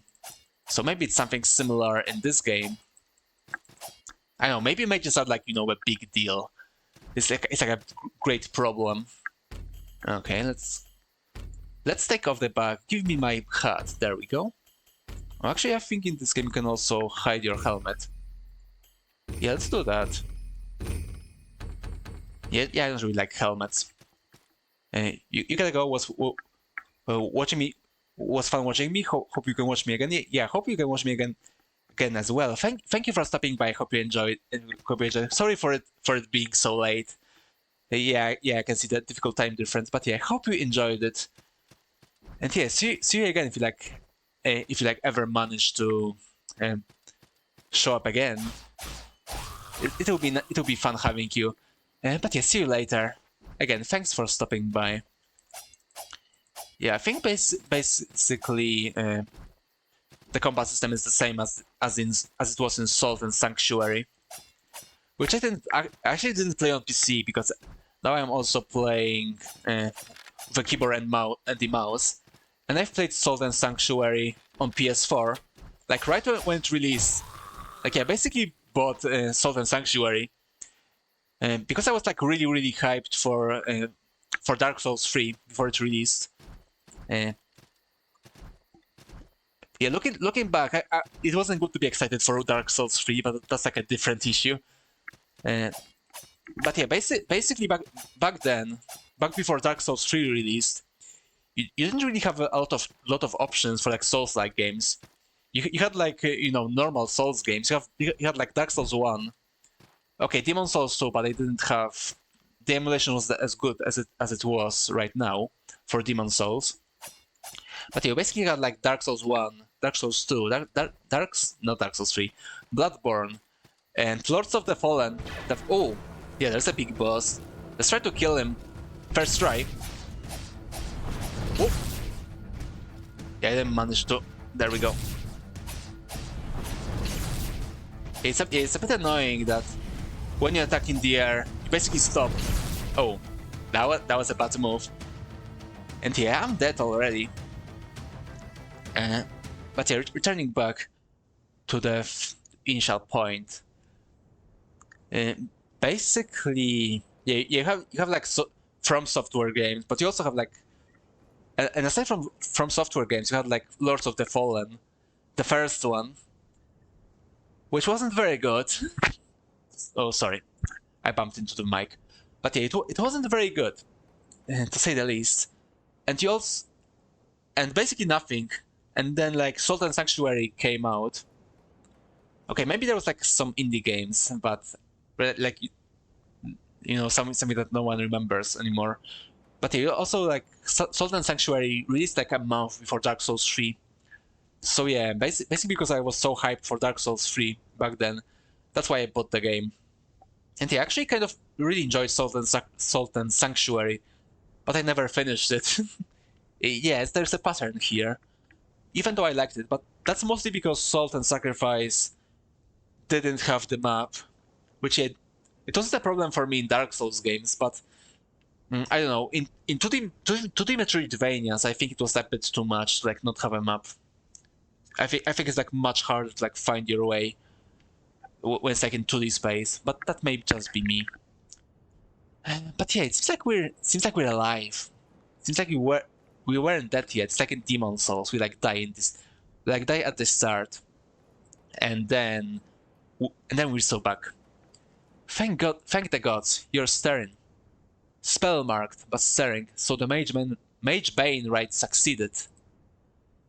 Ballet herself must have been watching over you when you encountered that beast in the woods. It was pure luck that stable hand Bren was nearby. You were on Death's doorstep when he brought you back to Pardoner's Vale. Fortunately, I was able to nurse you back to health. You may call me Herbalist Shenna. I am the Inquisition's healer at Pardoner's Vale. Here, take this Herven flask. Quaff it at the next time you're injured. Yeah, so yeah, it's basically an Estus flask, but you need some plants. You need to like find some materials to like get some back. It like doesn't respawn when you die, or when you go to the bonfire. You need to like get some plants first. That's how it works. Since yeah, this game is apparently a bit more similar to Monster Hunter than Dark Souls, which I can kind of see that, but I don't think I'll agree fully.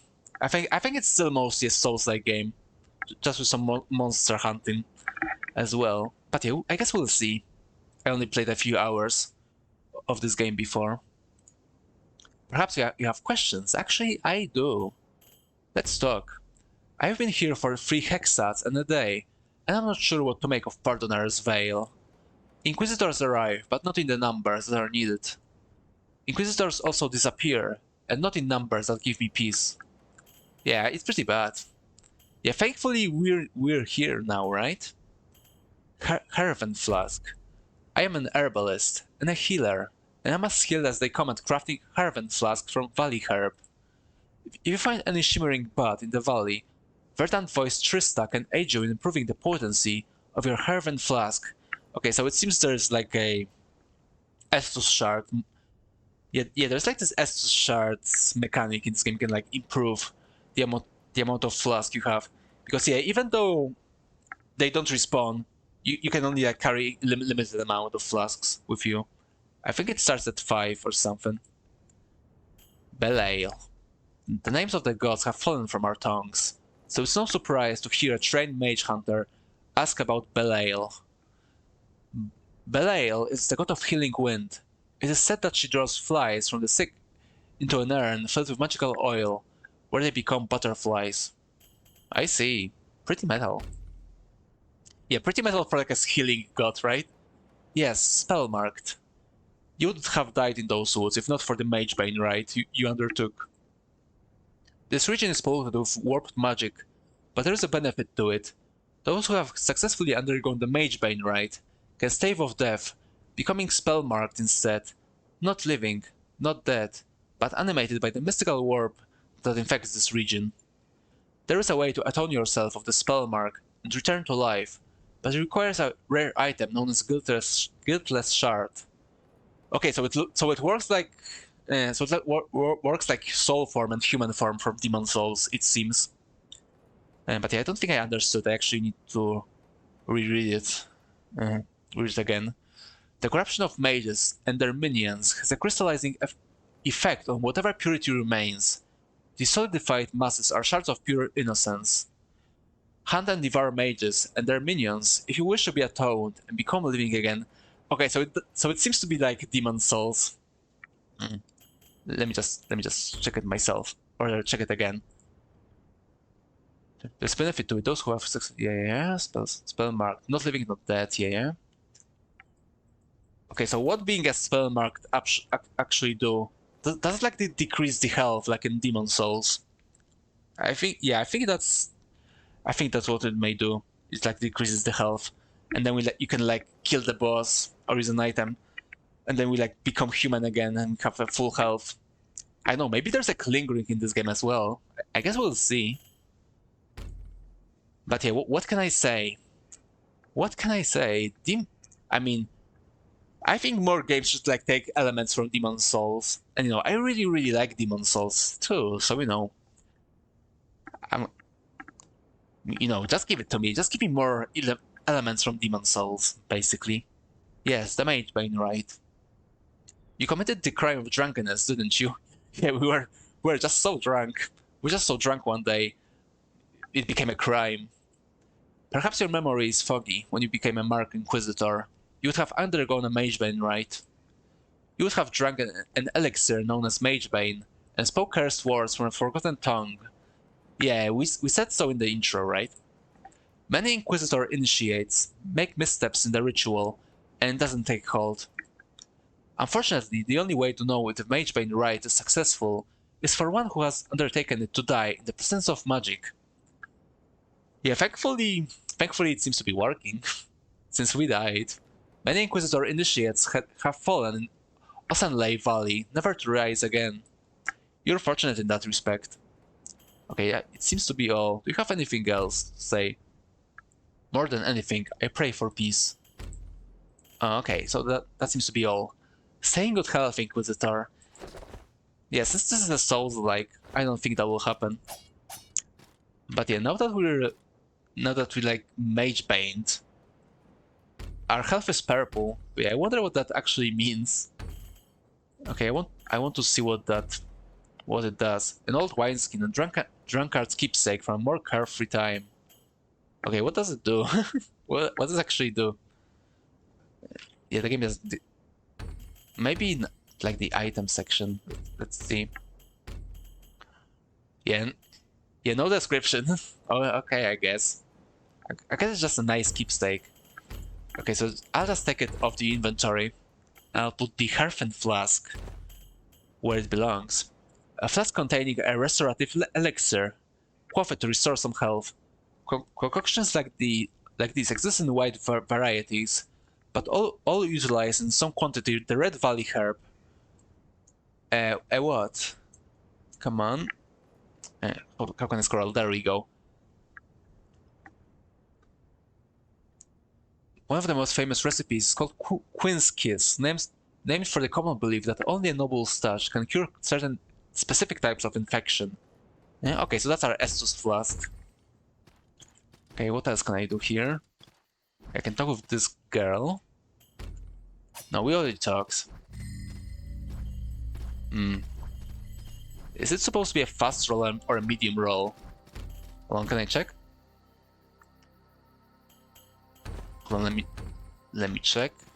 Okay, so this is a fast roll. So this must be... Okay, yeah, I think it's as fast as without close. So this is still a fast roll. Also, we have a bow. There we go. Here's a blacksmith. Craft equipment. Yeah, this game is, as I said before, this game is a bit like a Monster Hunter as well, when you like kill enemies and you get materials, and you can craft gear from it, or from them. So yeah, basically when you can like kill a fire mage, and you get fire materials, and you can make a fire gear so it will be like a bit easier to kill an ice mage, for example. Okay, as I said, I only played this game for a few hours before. Enhanced equipment. Yeah, I need an ash spear. I know what that is. I know, was it like Salt and Sanctuary? So I'm pretty sure it's supposed to be the same world, but I'm not sure. It's been a while since I've played Salt and Sanctuary, so I don't remember. And as I said, I didn't finish Salt and Sanctuary either. Yeah, I think I completed like a half of Salt and Sanctuary before I gave up. Or that have I paused and then returned to that game and realized I don't remember when I am, and that game didn't have a map. So yeah, I didn't finish that game. Even though Salt and Sanctuary was pretty good, I do admit that. It was a pretty good game.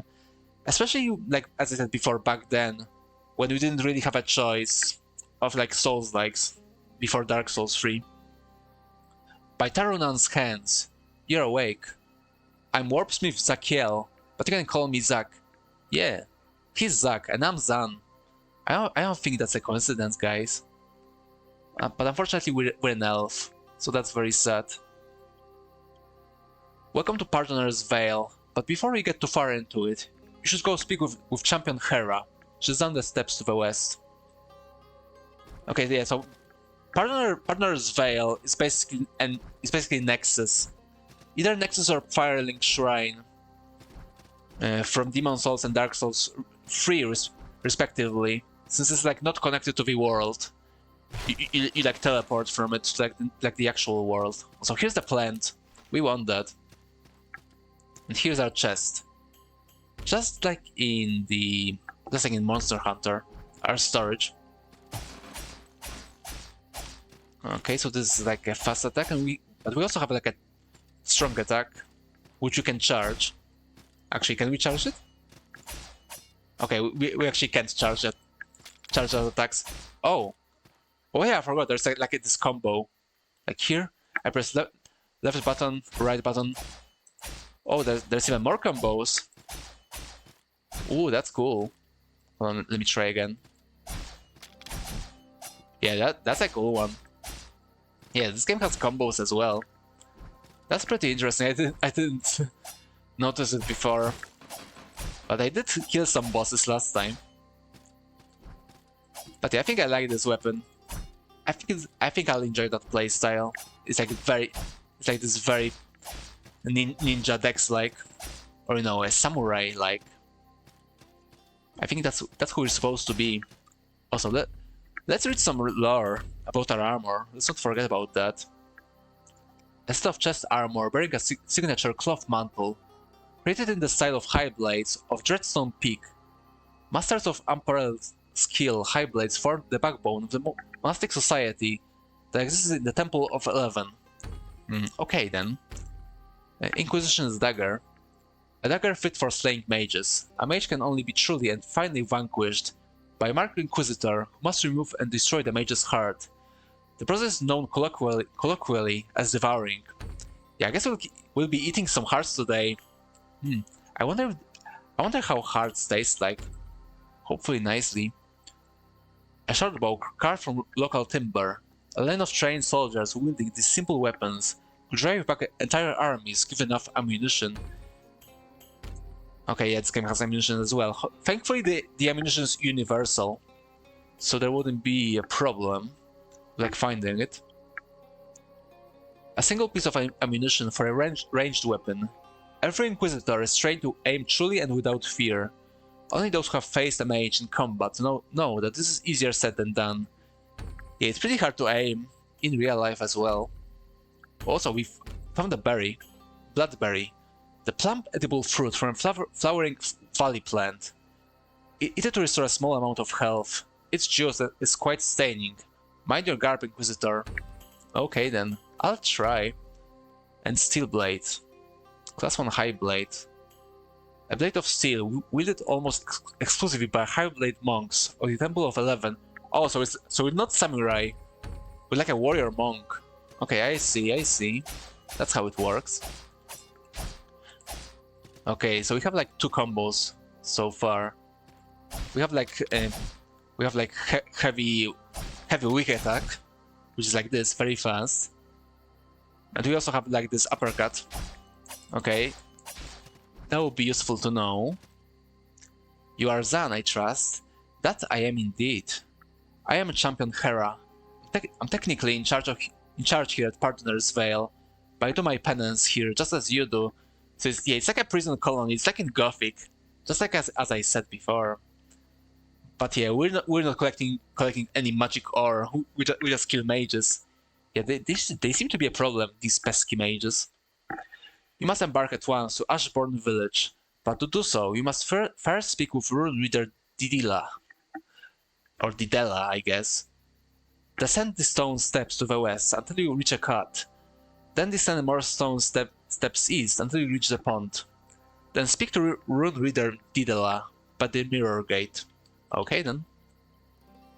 Okay, you said that already.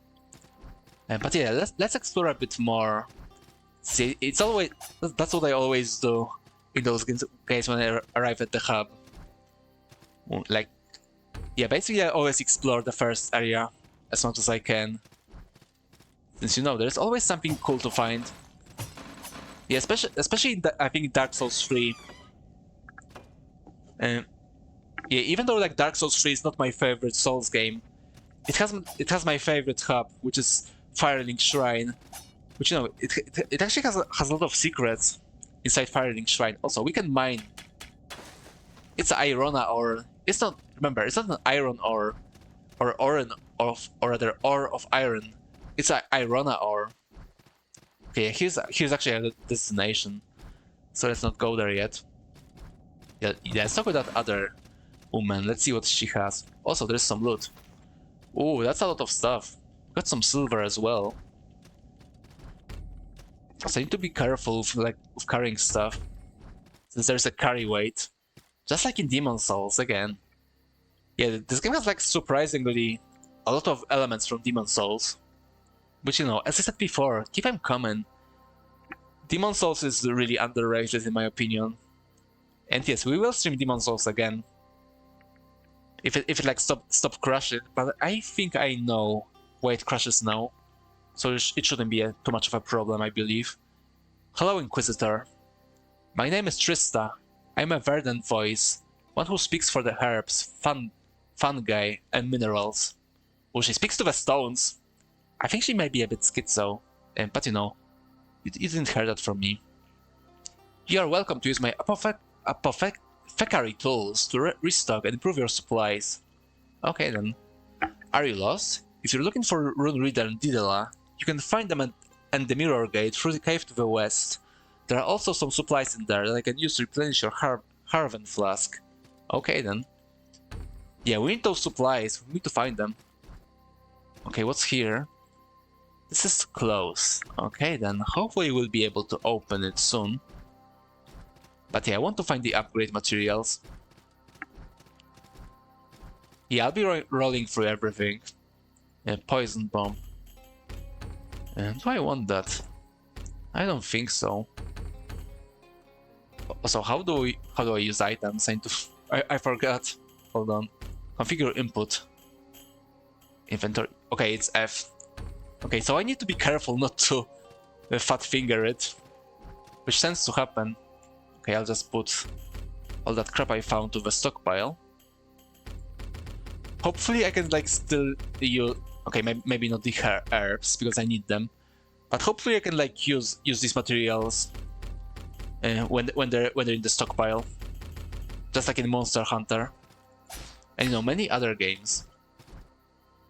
Hold on, come on, there we go. Okay, it does not open from this side. It truly is a Souls-like game, right? Okay. Oh no, there's some ore. I want all the ore. Okay, what do we have? Oh no. Yeah, I'll be rolling through the entire hub. It's a tradition at this point. I do the same in Souls-likes. Firebomb. Okay, that may come in handy actually. Okay, this I can destroy. What do we have here? And just a watchtower. But what's here? Okay, so this is a level up. Oh, I can level up already. No, I have no salt. Yeah, I only have 32 salt. I don't know if that's enough. Okay, we need 400 to level up. Okay, yeah, so it, like really it's like a demon souls. Yeah, remember in Salt and Sacrifice you could level up at every bonfire or at every checkpoint. But here we need to return to the hub. Just like in Demon Souls or Dark Souls 3. Or 2. Oh, we can pet this weird horse. It is like a horse deer. Yeah, kind of like Torrent, you know, from Elden Ring, the horse, which is also kind of this like, yeah, Torrent is kind of similar to like mule and horse. It's like a combination of mule, horse, and a deer.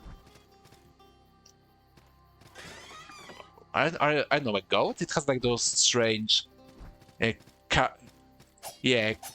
horns. And who are you, my friend? Hey there, Inquisitor. Call me Stablehand Bren. I suppose Herbalist Shenna told you about your lucky escape, eh? Yeah, she did. She sure did. Champion Hera told me that you should speak with Rune Reader Didela by the Mirror Gate as soon as possible. Okay. What do you want? You can find them at the pond. If you find the camp cat, send the stone stairs to the east of him. Yeah, we need to see the camp cat. I want the cat. Can we pet the cat? That's the most important part, right? Yeah, even though this horrible world, yeah, and we're like all prisoners, we still have like this nice camp cat, this nice fairy creature. Yeah, we can pet the cat for sure. There we go. Yeah, that's a nice cute kitty. And for some reason, he also has horns, or it, I guess. Okay, so we can't use it yet. This is for the hookshot, which we don't have right now, and this is our destination. But before we go there, let's check the rest of the area. Is there something here? No, there is not. I think we're ready to finally go and kill some mages. Oh, and this is Guiltless Shard. This is basically a stone of ephemeral eyes from Demon Souls. It brings us back to the human form. An uncorrupted shard of crystallized purity, stolen from the twisted heart of a mage. Crush it to purge yourself of spell mark, and restore your physical flesh. Yeah, as I said, it's basically a stone of ephemeral eyes, or an ember from the Dark Souls 3. Yeah, I don't want to say humanity from Dark Souls 1, since it worked a bit differently. Oh, and also like a human effigy from Dark Souls 2. Yeah, do you want an unpopular gaming opinion? Which, you know, it's something I have a lot, if you like watched the stream before. But yeah, my unpopular opinion is that I actually like how humanity works in Dark Souls 2. Which, you know, in case you haven't played that game, it's basically kind of like in Demon Souls, that when you like die in human form in Dark Souls 2, you become hollow, but you don't become fully hollow like in Dark Souls 1, and you also don't lose half of your health, but rather when you die in Dark Souls 2, you become hollow, and then you lose a very little chunk of your health, and with like every subsequent death, if you like not restore your humanity, then you lose more and more health until you eventually get half less health, just like in Demon Souls, and you also have like have a cling ring in Dark Souls 2 as well. So yeah, basically that's like one of the things I really like about Dark Souls 2. One of the few things I like about that game. And yeah, for some people, like a lot of people hate it because they hate having any consequence for death. And honestly, I think that's what I think those games need. Those like Souls games needs, because you know, in Dark Souls 1, losing humanity basically does nothing in Dark Souls 1. If you like play offline, you just can't summon when you're like not human. You can summon, you can kindle bonfire, but if you like want to kindle bonfire, you can just become human. And you know, you can become human, then kindle the bonfire, and then there's like no other difference. And in Dark Souls 3, if you like get an ember, then you just get an HP buff. HP and stamina buff. when like pop the Ember in Dark Souls 3. So just straight up upgrade. You can say. And yeah, and basically when like die in Dark Souls 3, you just lose the buff. You still have normal health when you're not embered. But in Dark Souls 2 and Demon Souls, you actually have some consequence of death, which a lot of people don't like, but I actually do. It just gives some edge to the game. And yeah, that's what I liked about Dark Souls 2. Is there anything else here? Yeah, we can interact with that. And we were in the mine already. So let's talk to that girl. Are you ready to enter the Mirror Gate? Yes. Mirror Gate? Yes, you've only just arrived, and the magic in these woods is not well known, even among Inquisitors. Behind you is the Mirror Gate, a gateway between distant locales. I am called Rune Reader Didela. I am the keeper of the Mirror Gate. The warp of magic has already begun to poison these woods, rendering travel by land nearly impossible. But the Mirror Gate can lead us right to those cruel and twisted mages that plague the realm. The Mirror Gate is activated by arcane words spelled in runestones. As a Mark Inquisitor, you must always be seeking new runestones. I can share a word of runestones with you. Travel to Ashbourne village. Choose the runes from the basket, then step into the light. Okay, so it's basically an archstone from Demon Souls with some extra steps. Because yeah, we can like use the. I think we can use like runes, whichever runes we want. But still, we can select them and have them already. Although I don't know if we like use some random runes if it will like actually work. But yeah, we have like normal missions which are like named mage hunts, but they're also like nameless mage hunts, which I'm pretty sure like are like randomly generated missions that you can do for farming. No fated mage hunts available. I don't think I went that far last time, and no faction hunts available. Okay, so it seems like there are some factions here, or covenants, just like in the first game. Although in the first game, yeah, actually being a part of a covenant or religion, as it was in Sanctuary, actually had some effects, like gave you some buffs, and also like different healing potions with different effects. Also, I'm supposed to be playing offline, but there are still messages. I don't know why. But yeah, I'm offline, so I don't know why they're here. Also, yeah, a lot of people don't like the graphics in this game, but I think they actually look pretty nice. Like, I think this game has like a very nice vibe. And this is our bonfire. Yeah, we don't have to resupply anything yet. And there's no stockpile. Okay. Okay, this is closed. But we can go there with a hookshot, which we don't have. So yeah, the only way is left. Not even forward. Hello. Yeah, that's pretty good. Oh, okay. Yeah, I forgot I have stamina.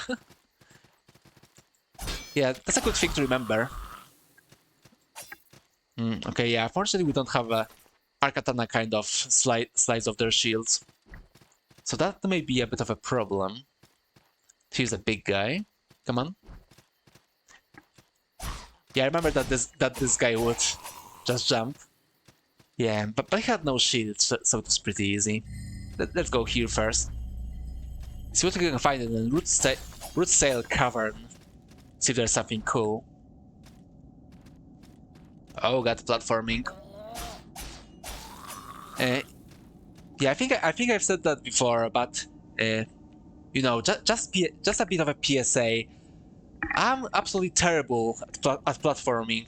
So yeah, if you like watching this, expect a lot of gravity death, basically. Oh, okay, thankfully we didn't die here. But yeah, I'm absolutely terrible at 2D platformers and like Metroidvanias and such. Yeah, I'm actually so bad I didn't even manage to finish Castlevania. How was that first Metroidvania Castlevania called? The one with Alucard, I remember. Symphony of the Night. Yeah, actually, for me, Symphony of the Night was way too hard for me. Apparently, it's like one of the easiest ones, so you know. Yeah, it was mostly hard for me because of the platforming. So yeah, this will be pretty rough.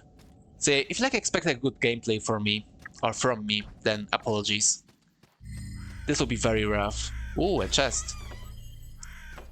Grey Moss Mire. Yeah, maybe later. Although, yeah, there doesn't seem to be like any ways from there. And what's here? Haze Spiral. Okay then. Okay, I took this one already. Okay, let's go this way. There we go. Yeah, this is a pretty good combo. I enjoy using it. Yeah, having a katana is kind of nice. Yeah, we studied the blade. We're ready for everything. Yeah, when people were sinning, and you'll stand here, we studied the blade. Okay, so that's the way back. Bronze Snuffer. What's that? What does Bronze Snuffer do? An elegant bronze snuffer. It resembles those used in liturgical ceremonies. Oh, it's multiplayer. And this is also a multiplayer item. A golden candle wrapped in brilliant cloth. It is a beacon for fellow Inquisitors. Yeah, we're playing offline, so we don't need that at all. There we go. But yeah, let's finish the cave first. So I'm pretty sure that that's also like the first place we need to go. We can like progress for getting everything from the cave. Where I here? Let's see. Also, I may want to heal myself, but maybe let's wait for enemies, and then I'll decide. Was I here? No, I was not. I need to get all the items. Oh, okay. Okay, I see. So like, if you have like too much of something, then like automatically goes to the storage. Okay, so yeah, this guy looks hard. Oh god. Oh no, I didn't expect it actually. Unfortunately, they have legs as well. Yeah, I don't think we can. Yeah, I don't think we can kill this guy, huh? But he seems to be like a Dark Knight from Dark Souls equivalent. We're so back. Let's try again. Let's just get more herbs.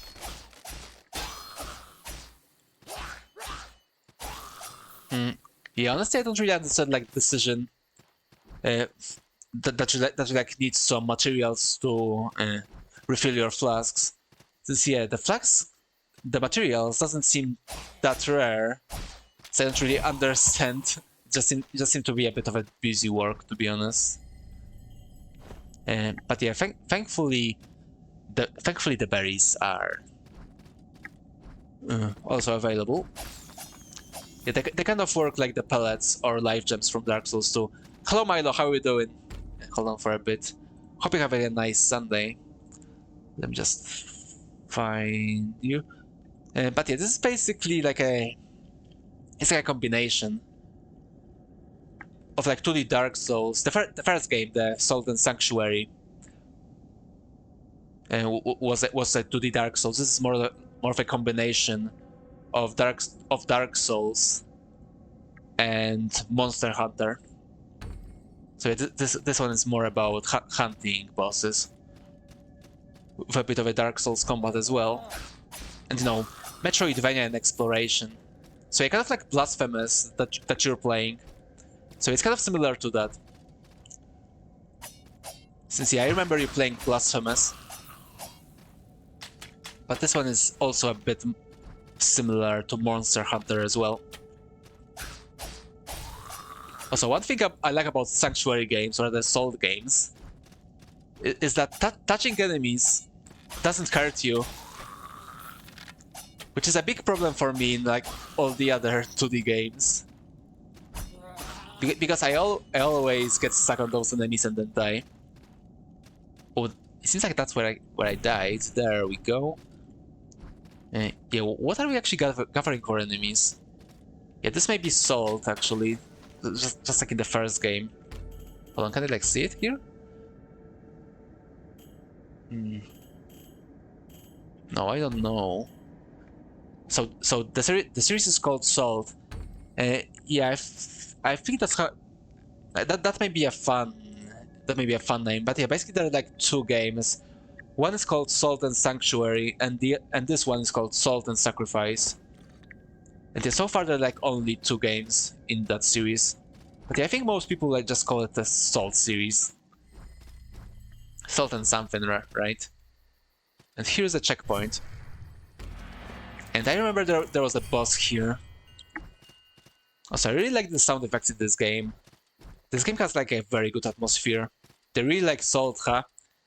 I mean, yeah, this is a hard game, so you know it like fits very well. Especially if you like anger a lot, right? Okay, he's the first boss. See if I can kill them. Oh god.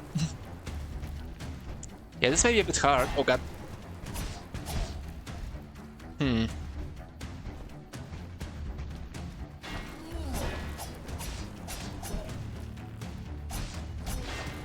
Okay, yeah, I don't think the heavy attack is a good idea.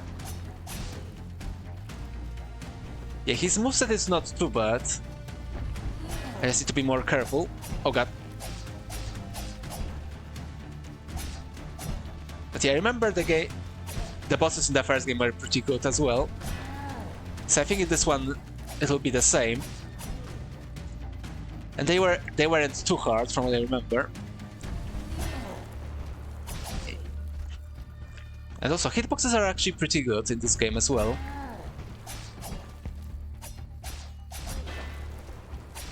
You just need to get into the rhythm, basically. Salt and Sacrifice had the Kino community levels, but it's also a bit problematic, with many of those being really used for exploiting. This game has community levels? Is it like modding or something? I didn't know that.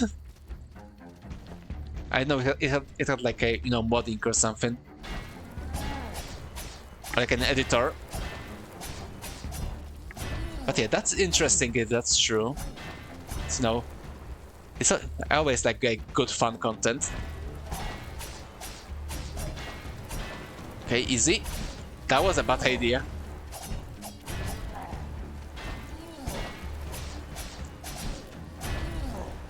Yeah, I still didn't got into the rhythm. Hold on. Also, I can use bow. Yeah, the bow actually deals as much damage as my sword. So yeah, I guess I can finish him with my bow. Also, we can stagger him. Yeah, we can stagger him with a heavy attack. Also, I noticed there are no iframes when I like downed. But yeah, that's the first boss. He truly is vanquished. Jeweled Fibula. What's that? What's that item? Is it here? No. Is it here? No. Oh, it's like an artifact. Level 0 offensive artifact. And it's common. And some melee damage bonus. It doesn't seem too great, but you don't really have... If you have nothing else, then some bonus may be good. But yeah, that was the first boss of the game. Yeah, it was pretty easy so far, but the first real boss being easy is fine. Okay, so let me just go here and resupply. There we go. Okay, yes, I see. So the plants do not respawn after we rest, but they do respawn after death, so that's a good thing to remember. Also, yeah, this game just looks very nice. Like I don't really understand what. A lot of people don't like the style. I don't really understand. It looks really nice. I mean, look at the water.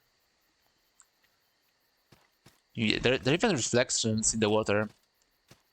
It looks very pleasant. I actually like it more than Salt and Sanctuary, which was like much more darker, like similar to Dark Souls, I guess. But yeah, this game, I don't know, I kind of like it. I like it being a bit more colorful. I think it looks nice. It has a system where it lets you enter codes to enter zones, and also lets you create stuff for other people to explore, Super Mario Maker sort of. Oh, that's actually pretty cool. I didn't know about. I actually didn't know about that. Yeah, I thought there was something about the codes, but yeah, if it has like an editor, then yeah, that's really interesting. I didn't know that. If you want a comparison, the issue is that obviously with enemies and gaining salt, they were not so late after the game itself was made. People figured out how to create exploitable wars that give you tons of salt. Yeah, I see. But yeah, actually expect. I didn't actually expect this having an editor. Yeah, we'll have to check it out. I love when the games have editors and stuff like that. Yeah, we need to see. I also we need to see what people made. Yeah, it's pretty exciting. Yeah, if I knew that I may actually like play this game more back when it came out. It makes you think of a visual cross between Hollow Knight and Darkest Dungeon. I can kind of see that color wise. Although I think Darkest Dungeon was a bit more. How can I put it? It had a bit of a. It was a bit more stylistic, if that makes sense. It has this very distinct style. Yeah, this game also has like this weird style. Yeah, basically the company that made this game has had like their own way to draw things, and they basically continue with the Salt series. And this guy has a hookshot. There we go. It's just like Zelda or a grappling hook, I guess. But yeah, it's just hookshot from Zelda. Oh, I didn't want to do that. What's here? Firebomb. But yeah, show me the description of the hookshot. Let's see the lore, right? That's what's important. A well-crafted iron hook attached to a flexible rope. A skilled inquisitor with a grappling hook can dance effortlessly across the night sky. Launch yourself toward grappling points by pressing the left shift while airborne. Yeah, it's basically a navigational tool. Okay, yeah, here it is. It's actually pretty fun to use, from what I remember. It's quite smooth and nice. Well, what's that? Yeah, I was a bit afraid from that sound. I thought it was like a trap. But no, it's just beloved idol. What's that? It looks like an artifact. Yes, it is. Very rare. Max health, max stamina, max poise. Yes, please. Yes, please give me that to me. That's what I need. Like yeah, as we established in that story I told you before of my first playthrough of Path of Akra, which again I recommend that game. Having a lot of poise is important. You may even kill people without attacking them, and they can kill you as well. So it's pretty good. So was there like a fast travel? Yes, it is. We can return to the village. Although I want to go back to the mine. Want to see if something opens our hook. Oh, what's that? Wisp leaf and tender vine. Okay, more materials. Hopefully we'll find some use for them. Oh, careful.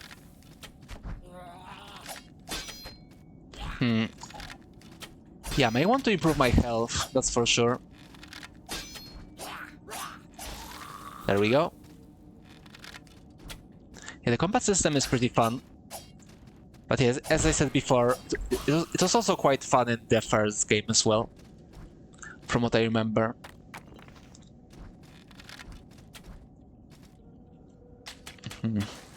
It's like a drop. I kind of want to risk it.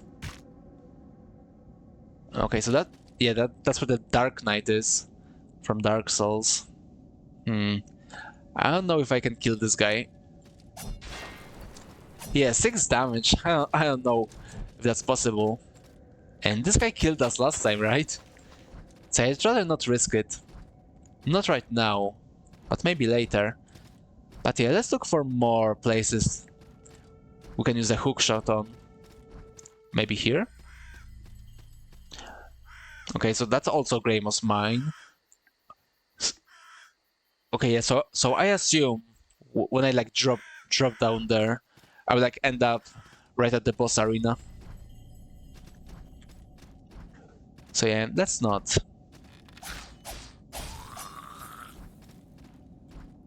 Yeah, I think there is like one more way, maybe.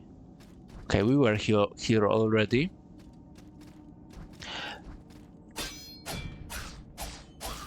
Beautiful. Yes, I assume, I don't know why, but I assume the ore is used to make weapons and armor.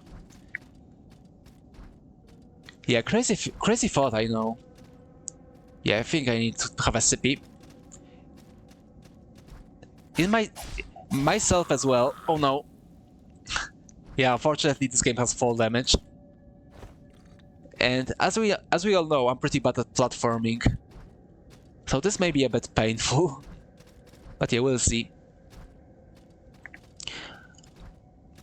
Hopefully there is more souls like in this Metroidvania. There we go. Okay, yes, yeah, so there's nothing here. Aside from that Dark Knight, so I'll just make a note of that. Come on. Come on, jump. There we go. Yeah, I love that combo. It feels nice.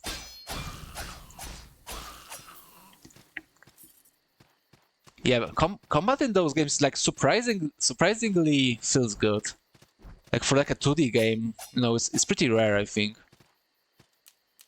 It's like almost as weighty as it was in Demon Souls and Dark Souls and all those games.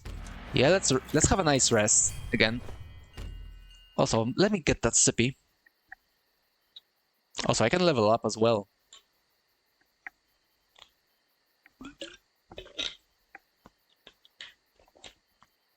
Oh, that was a nice sippy. But yeah, maybe before we do that,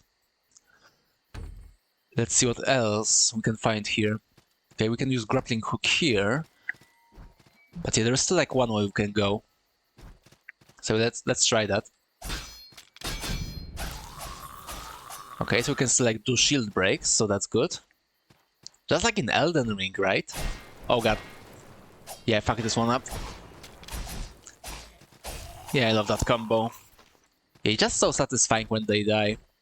Yeah, it's not as bloody as the first game.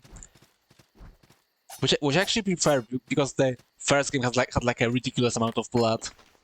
You kill like a bird or something, and it's like basically like destroying a balloon filled with blood.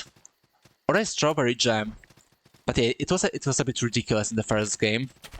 But yeah, this one is, yeah, I think the amount of blood here is like just right, with still being very very punchy. Yeah, fuck this one up. Yeah, I still need to get used to how the combat flows. But yeah, hopefully we'll be playing more of this game. So, okay, so there's also a place we can grappling hook on. Oh god. Okay, game, you got me here. I didn't expect that. Yeah, let's have a nice sippy. But yeah, hopefully I'll become a bit better in this game. Okay. More ore. Something here. Yeah, no secrets yet. I'm pretty sure there are some secrets. I mean, it's a Souls-like, right? Okay, yeah, that's not for a grappling hook. That's like a... There's like some other item you can use. So can I like change my weapon mode? Okay, so that's like that's block. Okay, that's sprint. That's good to know. What else can I do? Yeah, this is a bow.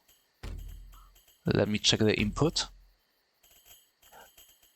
Look left, look down, block, left control, interact, switch weapon. Yeah, we don't have any more weapons. Okay. Yeah, I thought the game was a bit more complicated. But it doesn't seem so. Yeah, I forgot the... I forgot the action button for the hook shot. So yeah, that was a bit dumb. Kind of broken our ankles. Was it C? Or maybe we're just not in range. Maybe that's the issue. Let's get this. More silver. Don't mind if I do. So let's resupply. Could have broken our ankles. There we go, we're so back. Yeah, this is embarrassing, but I like... Oh, okay, yeah, I forgot we can do that. But yeah, absolutely forgot. Oh yeah, it was shift. Yeah, now I remember. Okay. Okay, that was stupid of me. Let's just return. Let's do it again. Okay, break the shield. There we go. Yeah, this time try not to lose any health. There we go. That's nice. Yeah, I keep forgetting there's a sprint. But yeah, I just discovered it. Okay. Let's try it again. But that's after killing those guys. Beautiful. It's always good when things come together. There we go. Oh, what's that? This guy's a bit frozen. I think he's a bit cold, right? Named Mage Hand discovered. Devoured Cell's End. Okay, so that's our first mission. I see a frozen wind emerge from below Ashpeak Castle. Barred from entry, Cell's End and wallows in cold despair. Follow the trail of cult of a cryomancer, then defeat them and devour their heart. Also, it's kind of a randomized, since I remember my first mage was like a fire mage, but here we have an ice mage. Okay, we have Frozen Heart, Icy Lung, Blue Finger, Icy Vein, and Frostbear. I don't know. I want Lung, I think. Commencing Hunt. Yeah, Commencing Hunt indeed. Oh, yeah, I forgot. Okay, so that seems to be a trail. Yeah, take this. Yeah, maybe like eat a berry. I think that should be enough. Where does it lead? Oh, there he is. Yeah, it killed his minions as well. There we go. Hello. I think he's a bit pissed. Oh god, he has even more minions.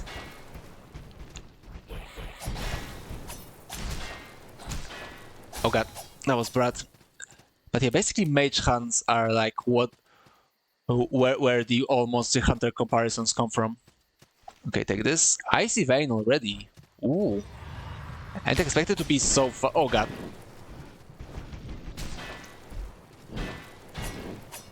So there is no music, which seems a bit... Oh, there is infighting? I didn't know that. Yeah, no music makes it a bit awkward, to be honest. I need to remember about my stamina. There we go. Where are you, mage? Come on, I just want to kill you. More minions, it seems. Oh god. This is a big guy. Oh. Maybe I should use the fire bombs. I mean, they're frozen, right? Yeah, they work. They actually work pretty well. I should like throw it at the mage.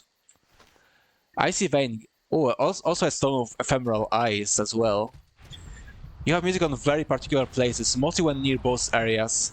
Okay, so just like in Dark Souls. But yeah, you would think... not a boss fight, but a mage hunt would also have some... Oh god. He's killing me. Wrong item. I wanted the flask.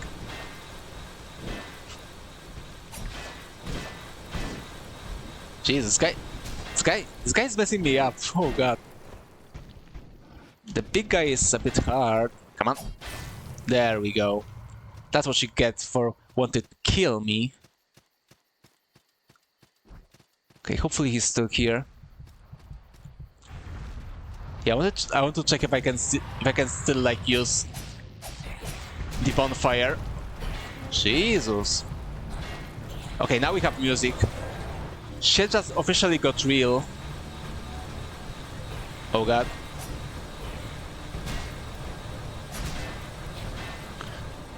Yeah, I think I'm close to dying.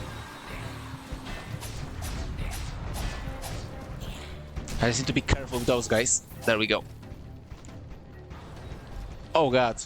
What was that? He just damaged me. Here's the guy. Oh. Well, there's our first normal left. Oh, we can continue hunt. Yeah, I think I remembered being able to continue hunting the... not demons, but mages. But yeah, let's try again. Hopefully our progress... we didn't lose our progress. Come on. There he is. Okay, there is music. We're so back. Not another big guy.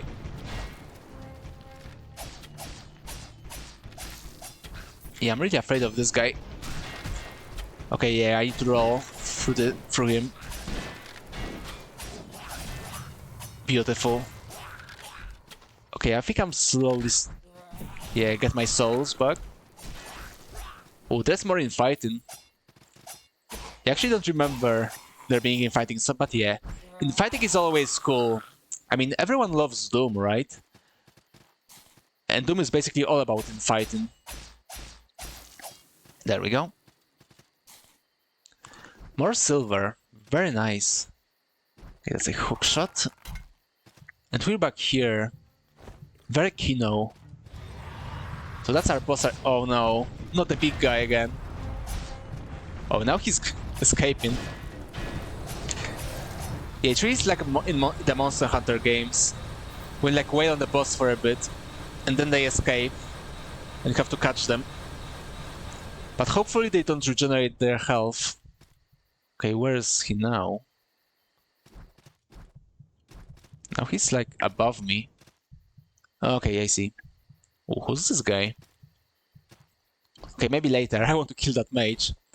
I really hope he doesn't regenerate himself. Because that's what happened in Monster Hunter. Okay, and now we get a boss fight. And thankfully, well, the damage stays. Oh god. Let's try the bow. Okay, bow's still good.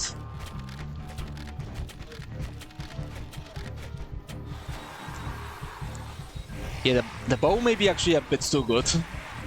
Oh god.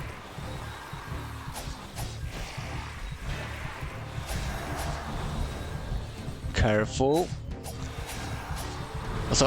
Also, there seemed to be a bit of a status effect for the frost. So let's just have a sippy. Yeah, let's devour this mage. Get his heart. Yeah, this is really metal. I love it. There we go. And that's the mage. Yeah, he was so big, but he's actually a bit of a manlet. Yeah, now that I look at it, he actually does look a bit like a Wojak. So yeah, sorry for ruining that game for you. The comforting cold abandons me. Life itself abandons me. There is no hope in this place, only despair. Your destruction brings hope. I agree. Your destruction brings hope. Yeah, I think killing this guy would like make things better. You may destroy me, but despair encroaches. The endless tide. The rage-filled heat takes this fragile form. The cold still is shattered. And he's so dead. Carved feline.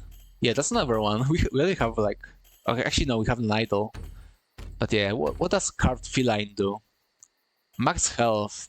And it's common. Okay, so that's pretty bad. And we have like nothing else, it seems. But yeah, that was the first boss. Or the first mage. And we killed him. But yeah, there's still this one. Before I return back to town, I want to talk with this guy. By the gods, I'm saved. Thank you, Inquisitor. My name is Shopkeeper Arnold.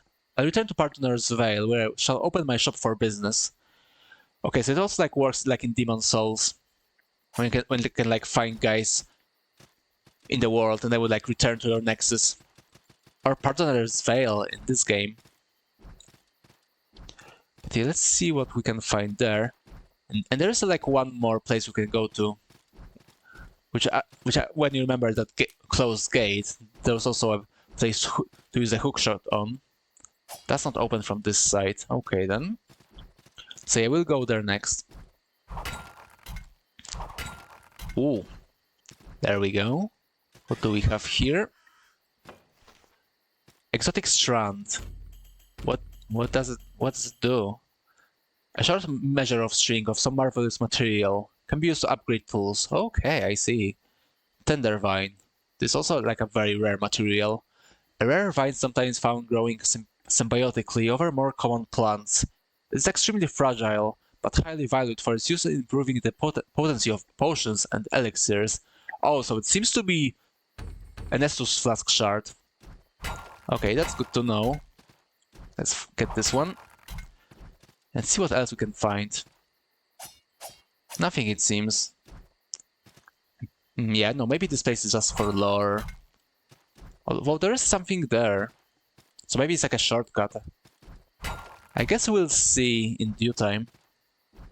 Okay, so this is closed.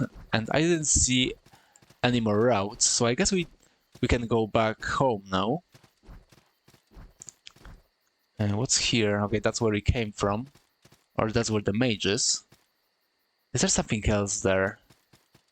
No, there is not. Oh. Yeah, that was a bad idea. Okay, so the corpse is still there. Well, I guess we can leave him here. Our job here is the... Oh no. That was a bad idea. And this guy aggroed on me. But yeah, I want to kill them for the money. So you can get more levels. There we go.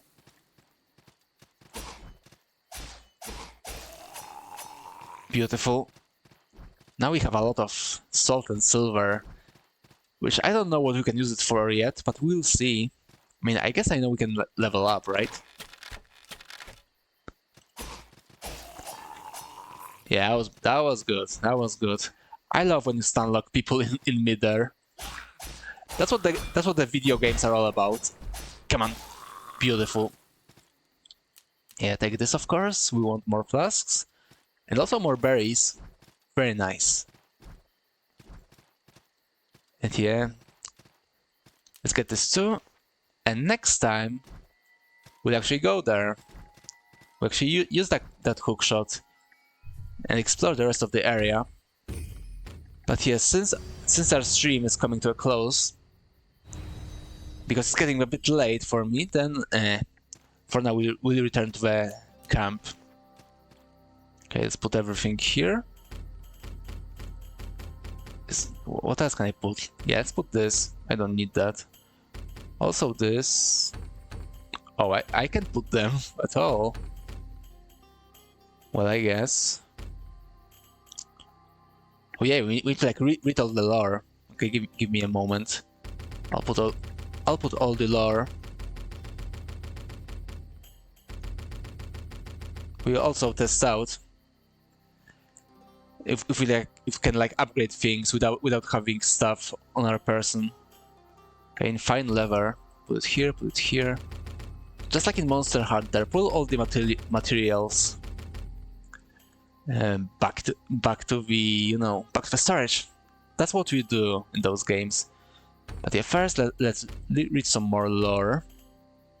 Frost Spear, a core of purified magic encased in ice-cold stone. Okay, so that's enhancing and equip. Yeah, okay, so that's for like upgrading stuff, and everything else is for crafting new stuff, basically. Legendary material. Ooh, very cool. Frozen heart, an unbearably cold heart of the purest ice.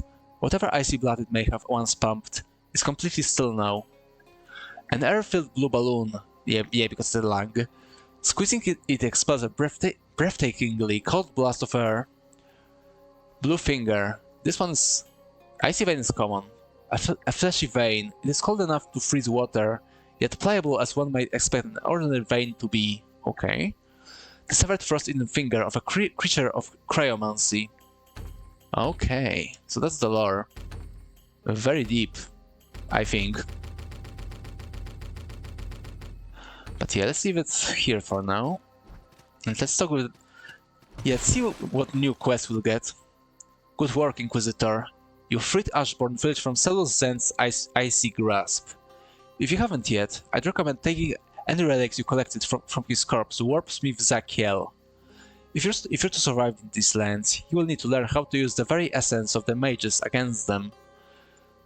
Through Carnifice, even the foulest magic can become a tool of the righteous. Okay. Oh, we have more dialogue options now. Yeah, what's the gossip? A Sunlight Knight is looking for recruits in Ashbourne Village. You should be able to find her in Greymoss Mire, on some cliffs overlooking the swamp. A smuggler's tunnel below the Archridge District gatehouse should lead there. Okay, we'll keep that in mind. Crime. My crime? A sad one indeed. I was stationed in Yerdon during the Great Strife. I and some other champions were tasked with protecting some farmers. I carelessly mismanaged a patrol under my watch, leaving the western approach unguarded. Bandits seized on the error. We fought them off, but among those who lost their lives in the raid was a fellow knight, Champion Jake. Had only peasants lost their lives, there would have been no quarrel, but Champion Jake's death meant I had a price to pay. I chose the life of Marked Inquisitor, because a life in battle is still a fine way to live. Yeah, I guess so. I mean, we're playing a game, right? So it needs to be at least a bit fun, right? So yeah, I guess being an Inquisitor is pretty fun. You can like kill mages and such. Champion. I may be a Champion Inquisitor, but you know, as well as I, that rank is nigh meaningless in among Marked Inquisitors. May have some special authorities, but more often than not, my role is like that of a glorified accountant. I see. So she's just a pencil pusher. You've already spoken to Runriter Didela, I trust. Without them, Partner's Vale would not be the strategic bastion it is. I can't fully understand how it works, but Runriter Didela claims to hear messages that most cannot, and the messages grow louder and more clear when mages are in anguish. Perhaps some guiding force speak to Runriter Didela, perhaps the mages themselves wish to be destroyed. What matters to me is that the messages Runriter Didela receives brings us closer to reading Altarstone Kingdom of Mages. Okay then. Hunt Mages, Inquisitor. Devour their festering hearts. Yes, so I did before, and that was pretty metal. Yeah, use that hookshot. But yeah, as you might have noticed, this game is pretty dark. It has like a dark fantasy feeling. Just like its inspiration. Also, yeah, another thing I remember is using hookshot in the hub. It's actually like a pretty, it's pretty cleverly done.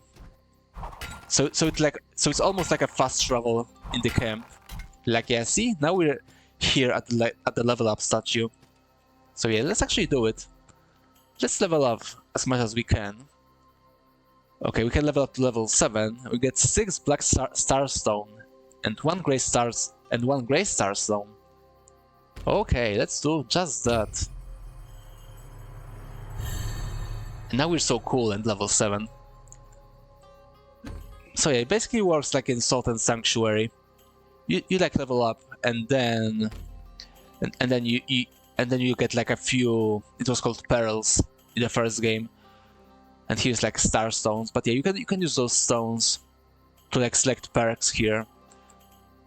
And yeah, it kind of looks like Path of Exile, but I don't. Okay, how can I zoom out? Backspace.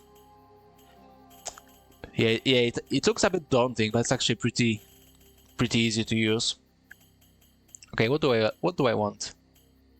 Since yeah, in this game you like don't upgrade your stats in a straight fashion. You like select some boons here, like here we get some strength, here we get a resolve, whatever that is, and will. But what I want is dexterity. There we go. And as you see, the skills are like connected to each other. Build class 1 Vanguard type weapons, and a point of strength. Class 1 Great Blade. Class 2 High Blade. Yeah, you know what? I think I want to stay with my katana. Yeah, very weeaboo. Let's put another point into the High Blade. Endurance determines our maximum equipment load. Okay, I want that as well. What's that? Great hammer. Yeah, I want great hammers. Gain point of conviction. Oh yeah, I forgot there's also lore in those skills. So yeah, I'll read it in a bit. But first I want to find if I can upgrade my health a bit. Gain point of vitality. Okay, that's here. But I won't have enough, unfortunately. Okay, yeah, I see. So you can use like silver pearls for like respecking, or rather refunding the skills we already got. And also we can also upgrade the skills as well, as you see. I don't know if you can see it on the stream, but there are a few orbs here, and one's white and others are a bit darkened out, and that means they can be upgraded, basically. But yeah, let's read some lore. Okay, that's where we started, right? Did we? Okay, yeah, I think that's where we started. When we first of the profaners attacked, we took up arms. And Looney, Hound of Catabal, was faster, and Looney tore Andir's right arm from his body. He roared in delight. We might have been wiser to run, but in that moment we unsheathed our blades and charged. The Winter Wall. Yeah, so basically, it's actually really cool. Like basically, every skill in the game has a bit of lore in it, and it was the same in Salt and Sanctuary as well. So yeah, that's like a pretty cool element of this game, I think. The sun has dawned, another day. Reminder of the time creation chained by deaths amassed told the bitter chime. Yeah, that's it. It really is a good game for the stream, right? I mean, I'm a prisoner, and our character is also a prisoner of sorts, and there are also deaths. Yeah, it's all coming together. It's a good choice, it seems. And you know, the game is pretty fun, at least so far. Yeah, I guess we'll see how it will go, because yes, as I keep saying, a lot of people have problems with this game. They don't really like it. So you never know. Maybe it like gets much worse later on. But yeah, from what I've played, this game is pretty fun. Lightning crashes, oceans swell, creation pleads and cries. The die is cast. It's now too late to toll the bitter chime. Okay. When we cross the Gallard, there really emerged in us a sense that there was no turning back. I guess that's true. But Catabal, protector of tombs, was a god, and his strength had no mortal equal. Epic of Andir. Yeah, that's pretty epic, I think. Rivers filled with blood and ash. Boils vex the dying. Scourges torment all who did not toll the bitter chime. Yeah, they really like their bitter chimes, huh? It's like the third skill that mentions it, right? Bury those the gods received and sanctify the shrine. Mourn, but vow to never neglect to toll that bitter chime. That's the fourth bitter chime we found today. But yeah, here we level up. Yeah, that was a bad idea. Also, I'm still not in my human form, it seems. So it doesn't seem like we get our human form back after killing a boss. So we just need to use an item. So let's just do that. Let's become a real boy. There we go. Also, I just noticed. Can you like zoom in again? Let's find like a place where the game zooms in. And that's good enough. But yeah, you can see feet. This game has feet.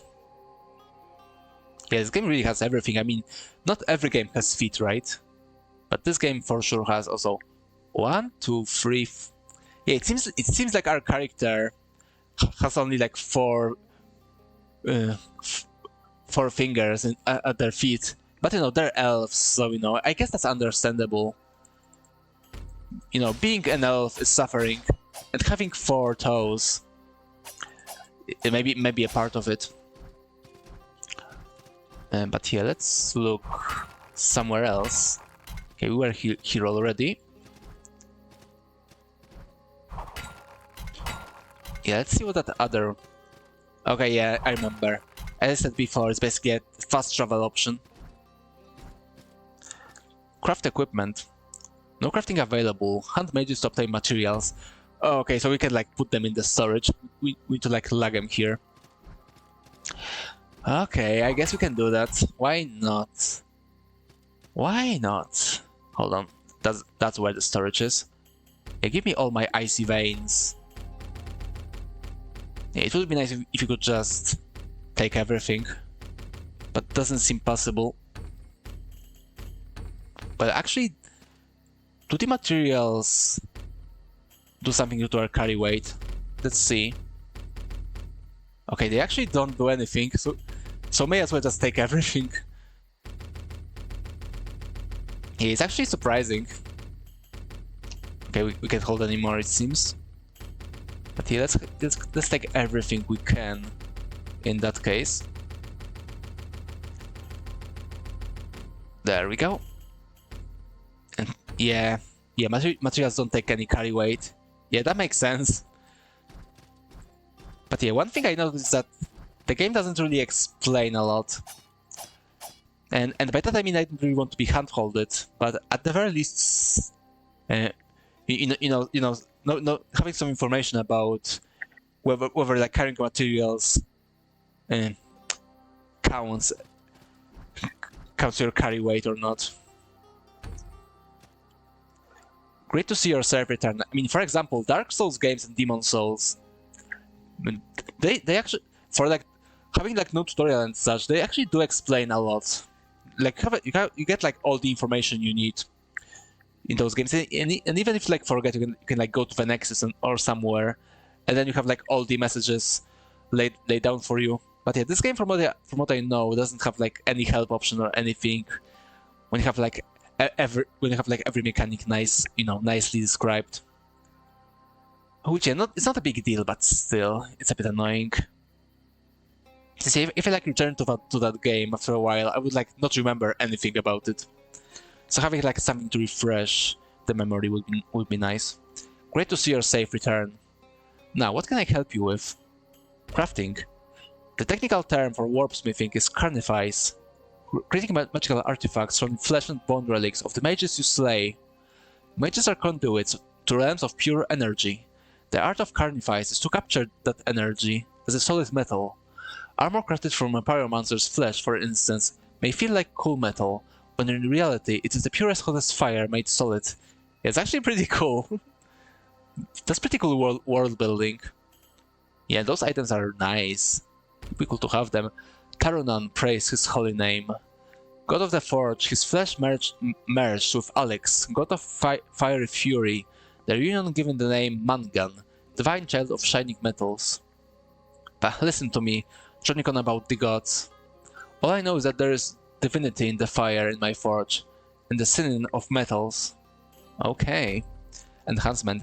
Upon that ridge, there's an enhancement table, where you can use any Pierce Stone you found to sharpen your blades or toughen your armor, magically speaking, or Pyre Stone, I guess. When someone undergoes a transformation into magehood, it's not all too uncommon for chunks of magical essence to harden into stone within their crooked bodies. Okay. Strange times these are. Pardoner's Vale seems safe enough, but word from the kingdom is getting less and less frequent. Champion Hera says we're in good shape, but I can't help but think this is a sanctuary of forsaken souls.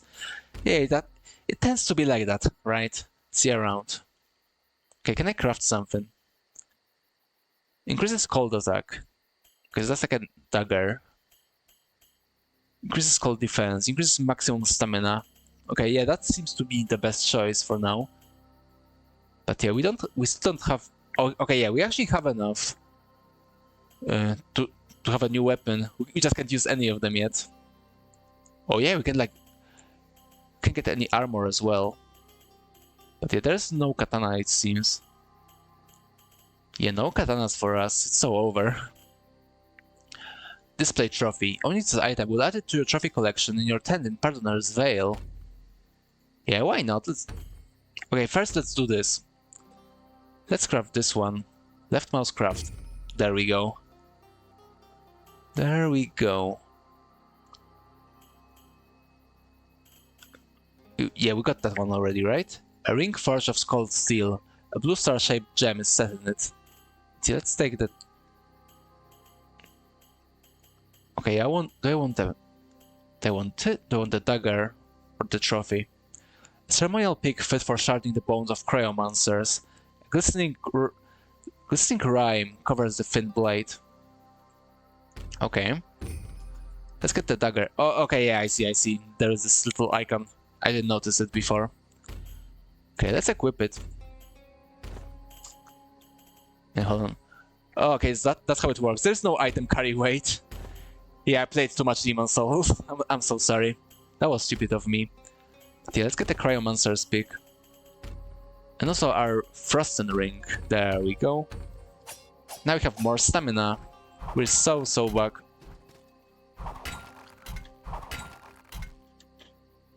Also, I noticed I made this little roll midair. How did I do that? I want to do it again. Hold on.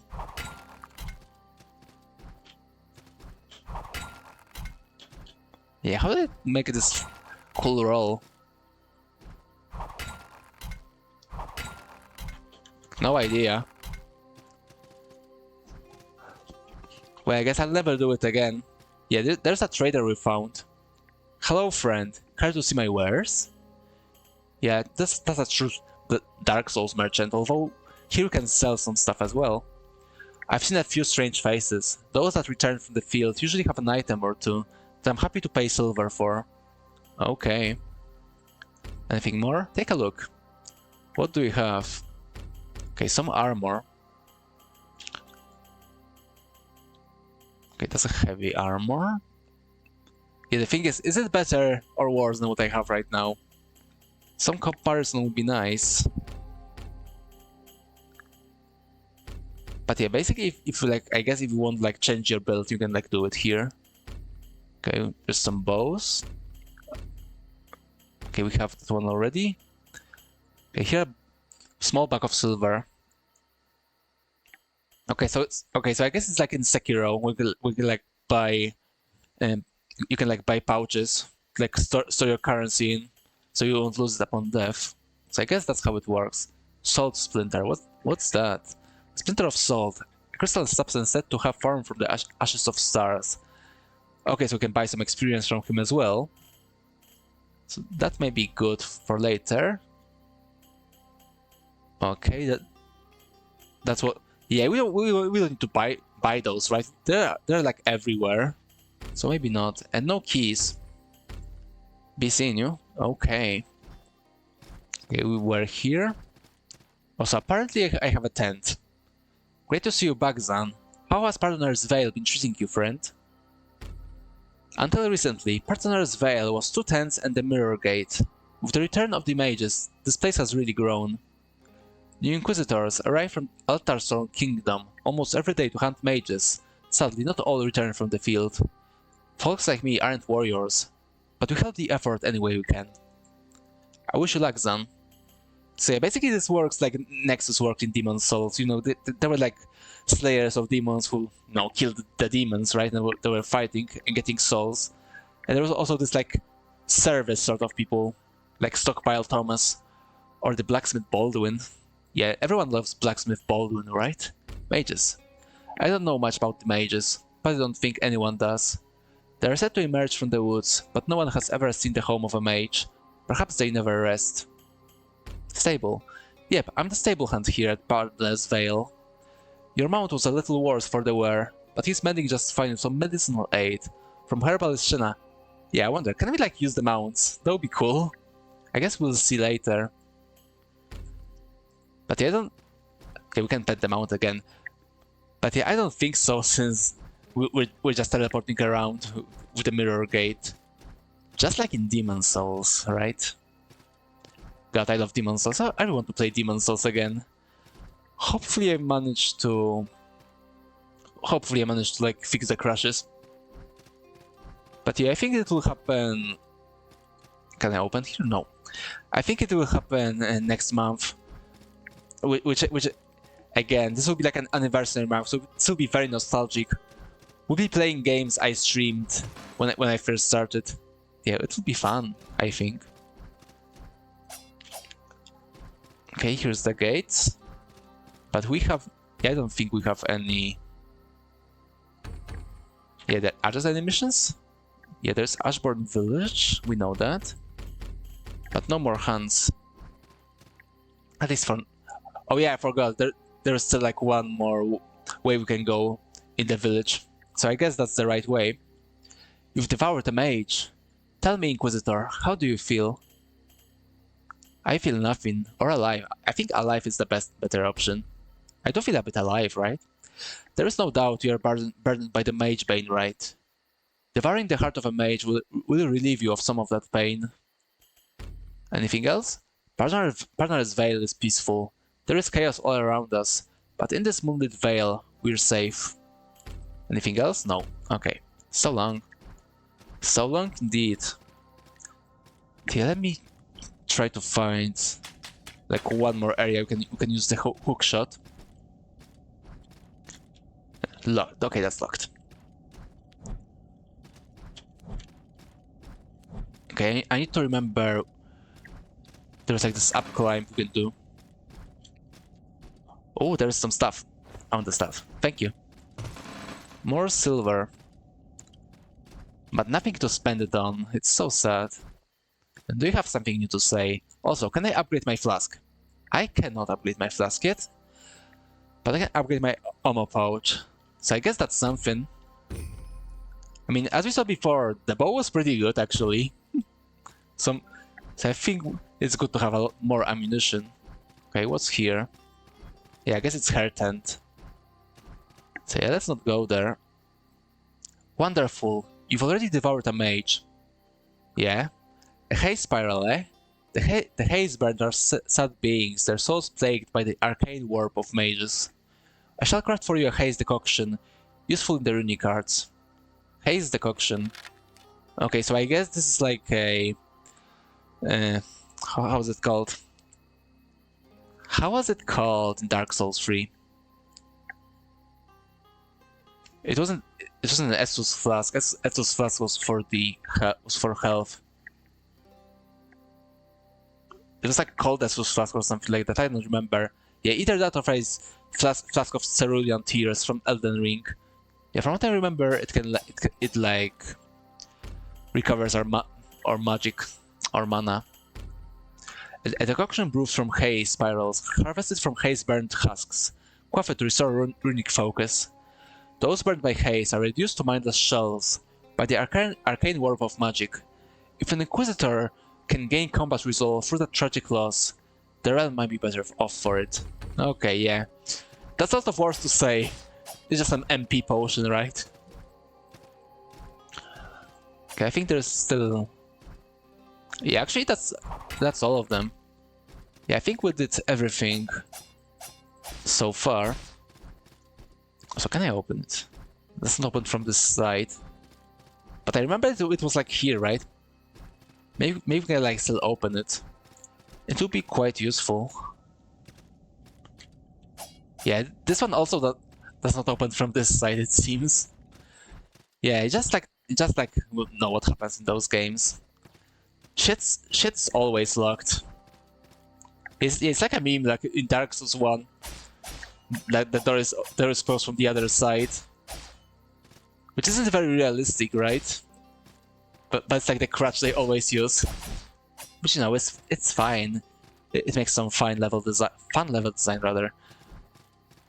But yeah, it's getting pretty late, so I think I'll finish it for today. But yeah, this game is pretty fun, at least so far. I really like it. I like the atmosphere. I like the combat as well. It's maybe not. It's not really smooth, but it's like feels pretty good to play. And not really a fan of platforming, but you know what can you do. But yeah, I think we'll find for today. I think that's a good place to end, and it's because you know when we return, there's still more places to explore, or at the very least, at least one. there's that right way of the castle that we haven't go yet. But yeah, we'll do it the next time. Yeah, the symbol is pretty cool. But yeah, let me just turn myself. There we go. And let's find someone to raid, I guess. I guess that's what we're going to do. Hold on, let me just see who's up. Who's streaming? Which friend though is streaming today? Oh, quite a bit of choices. This might be a bit hard, so let me just.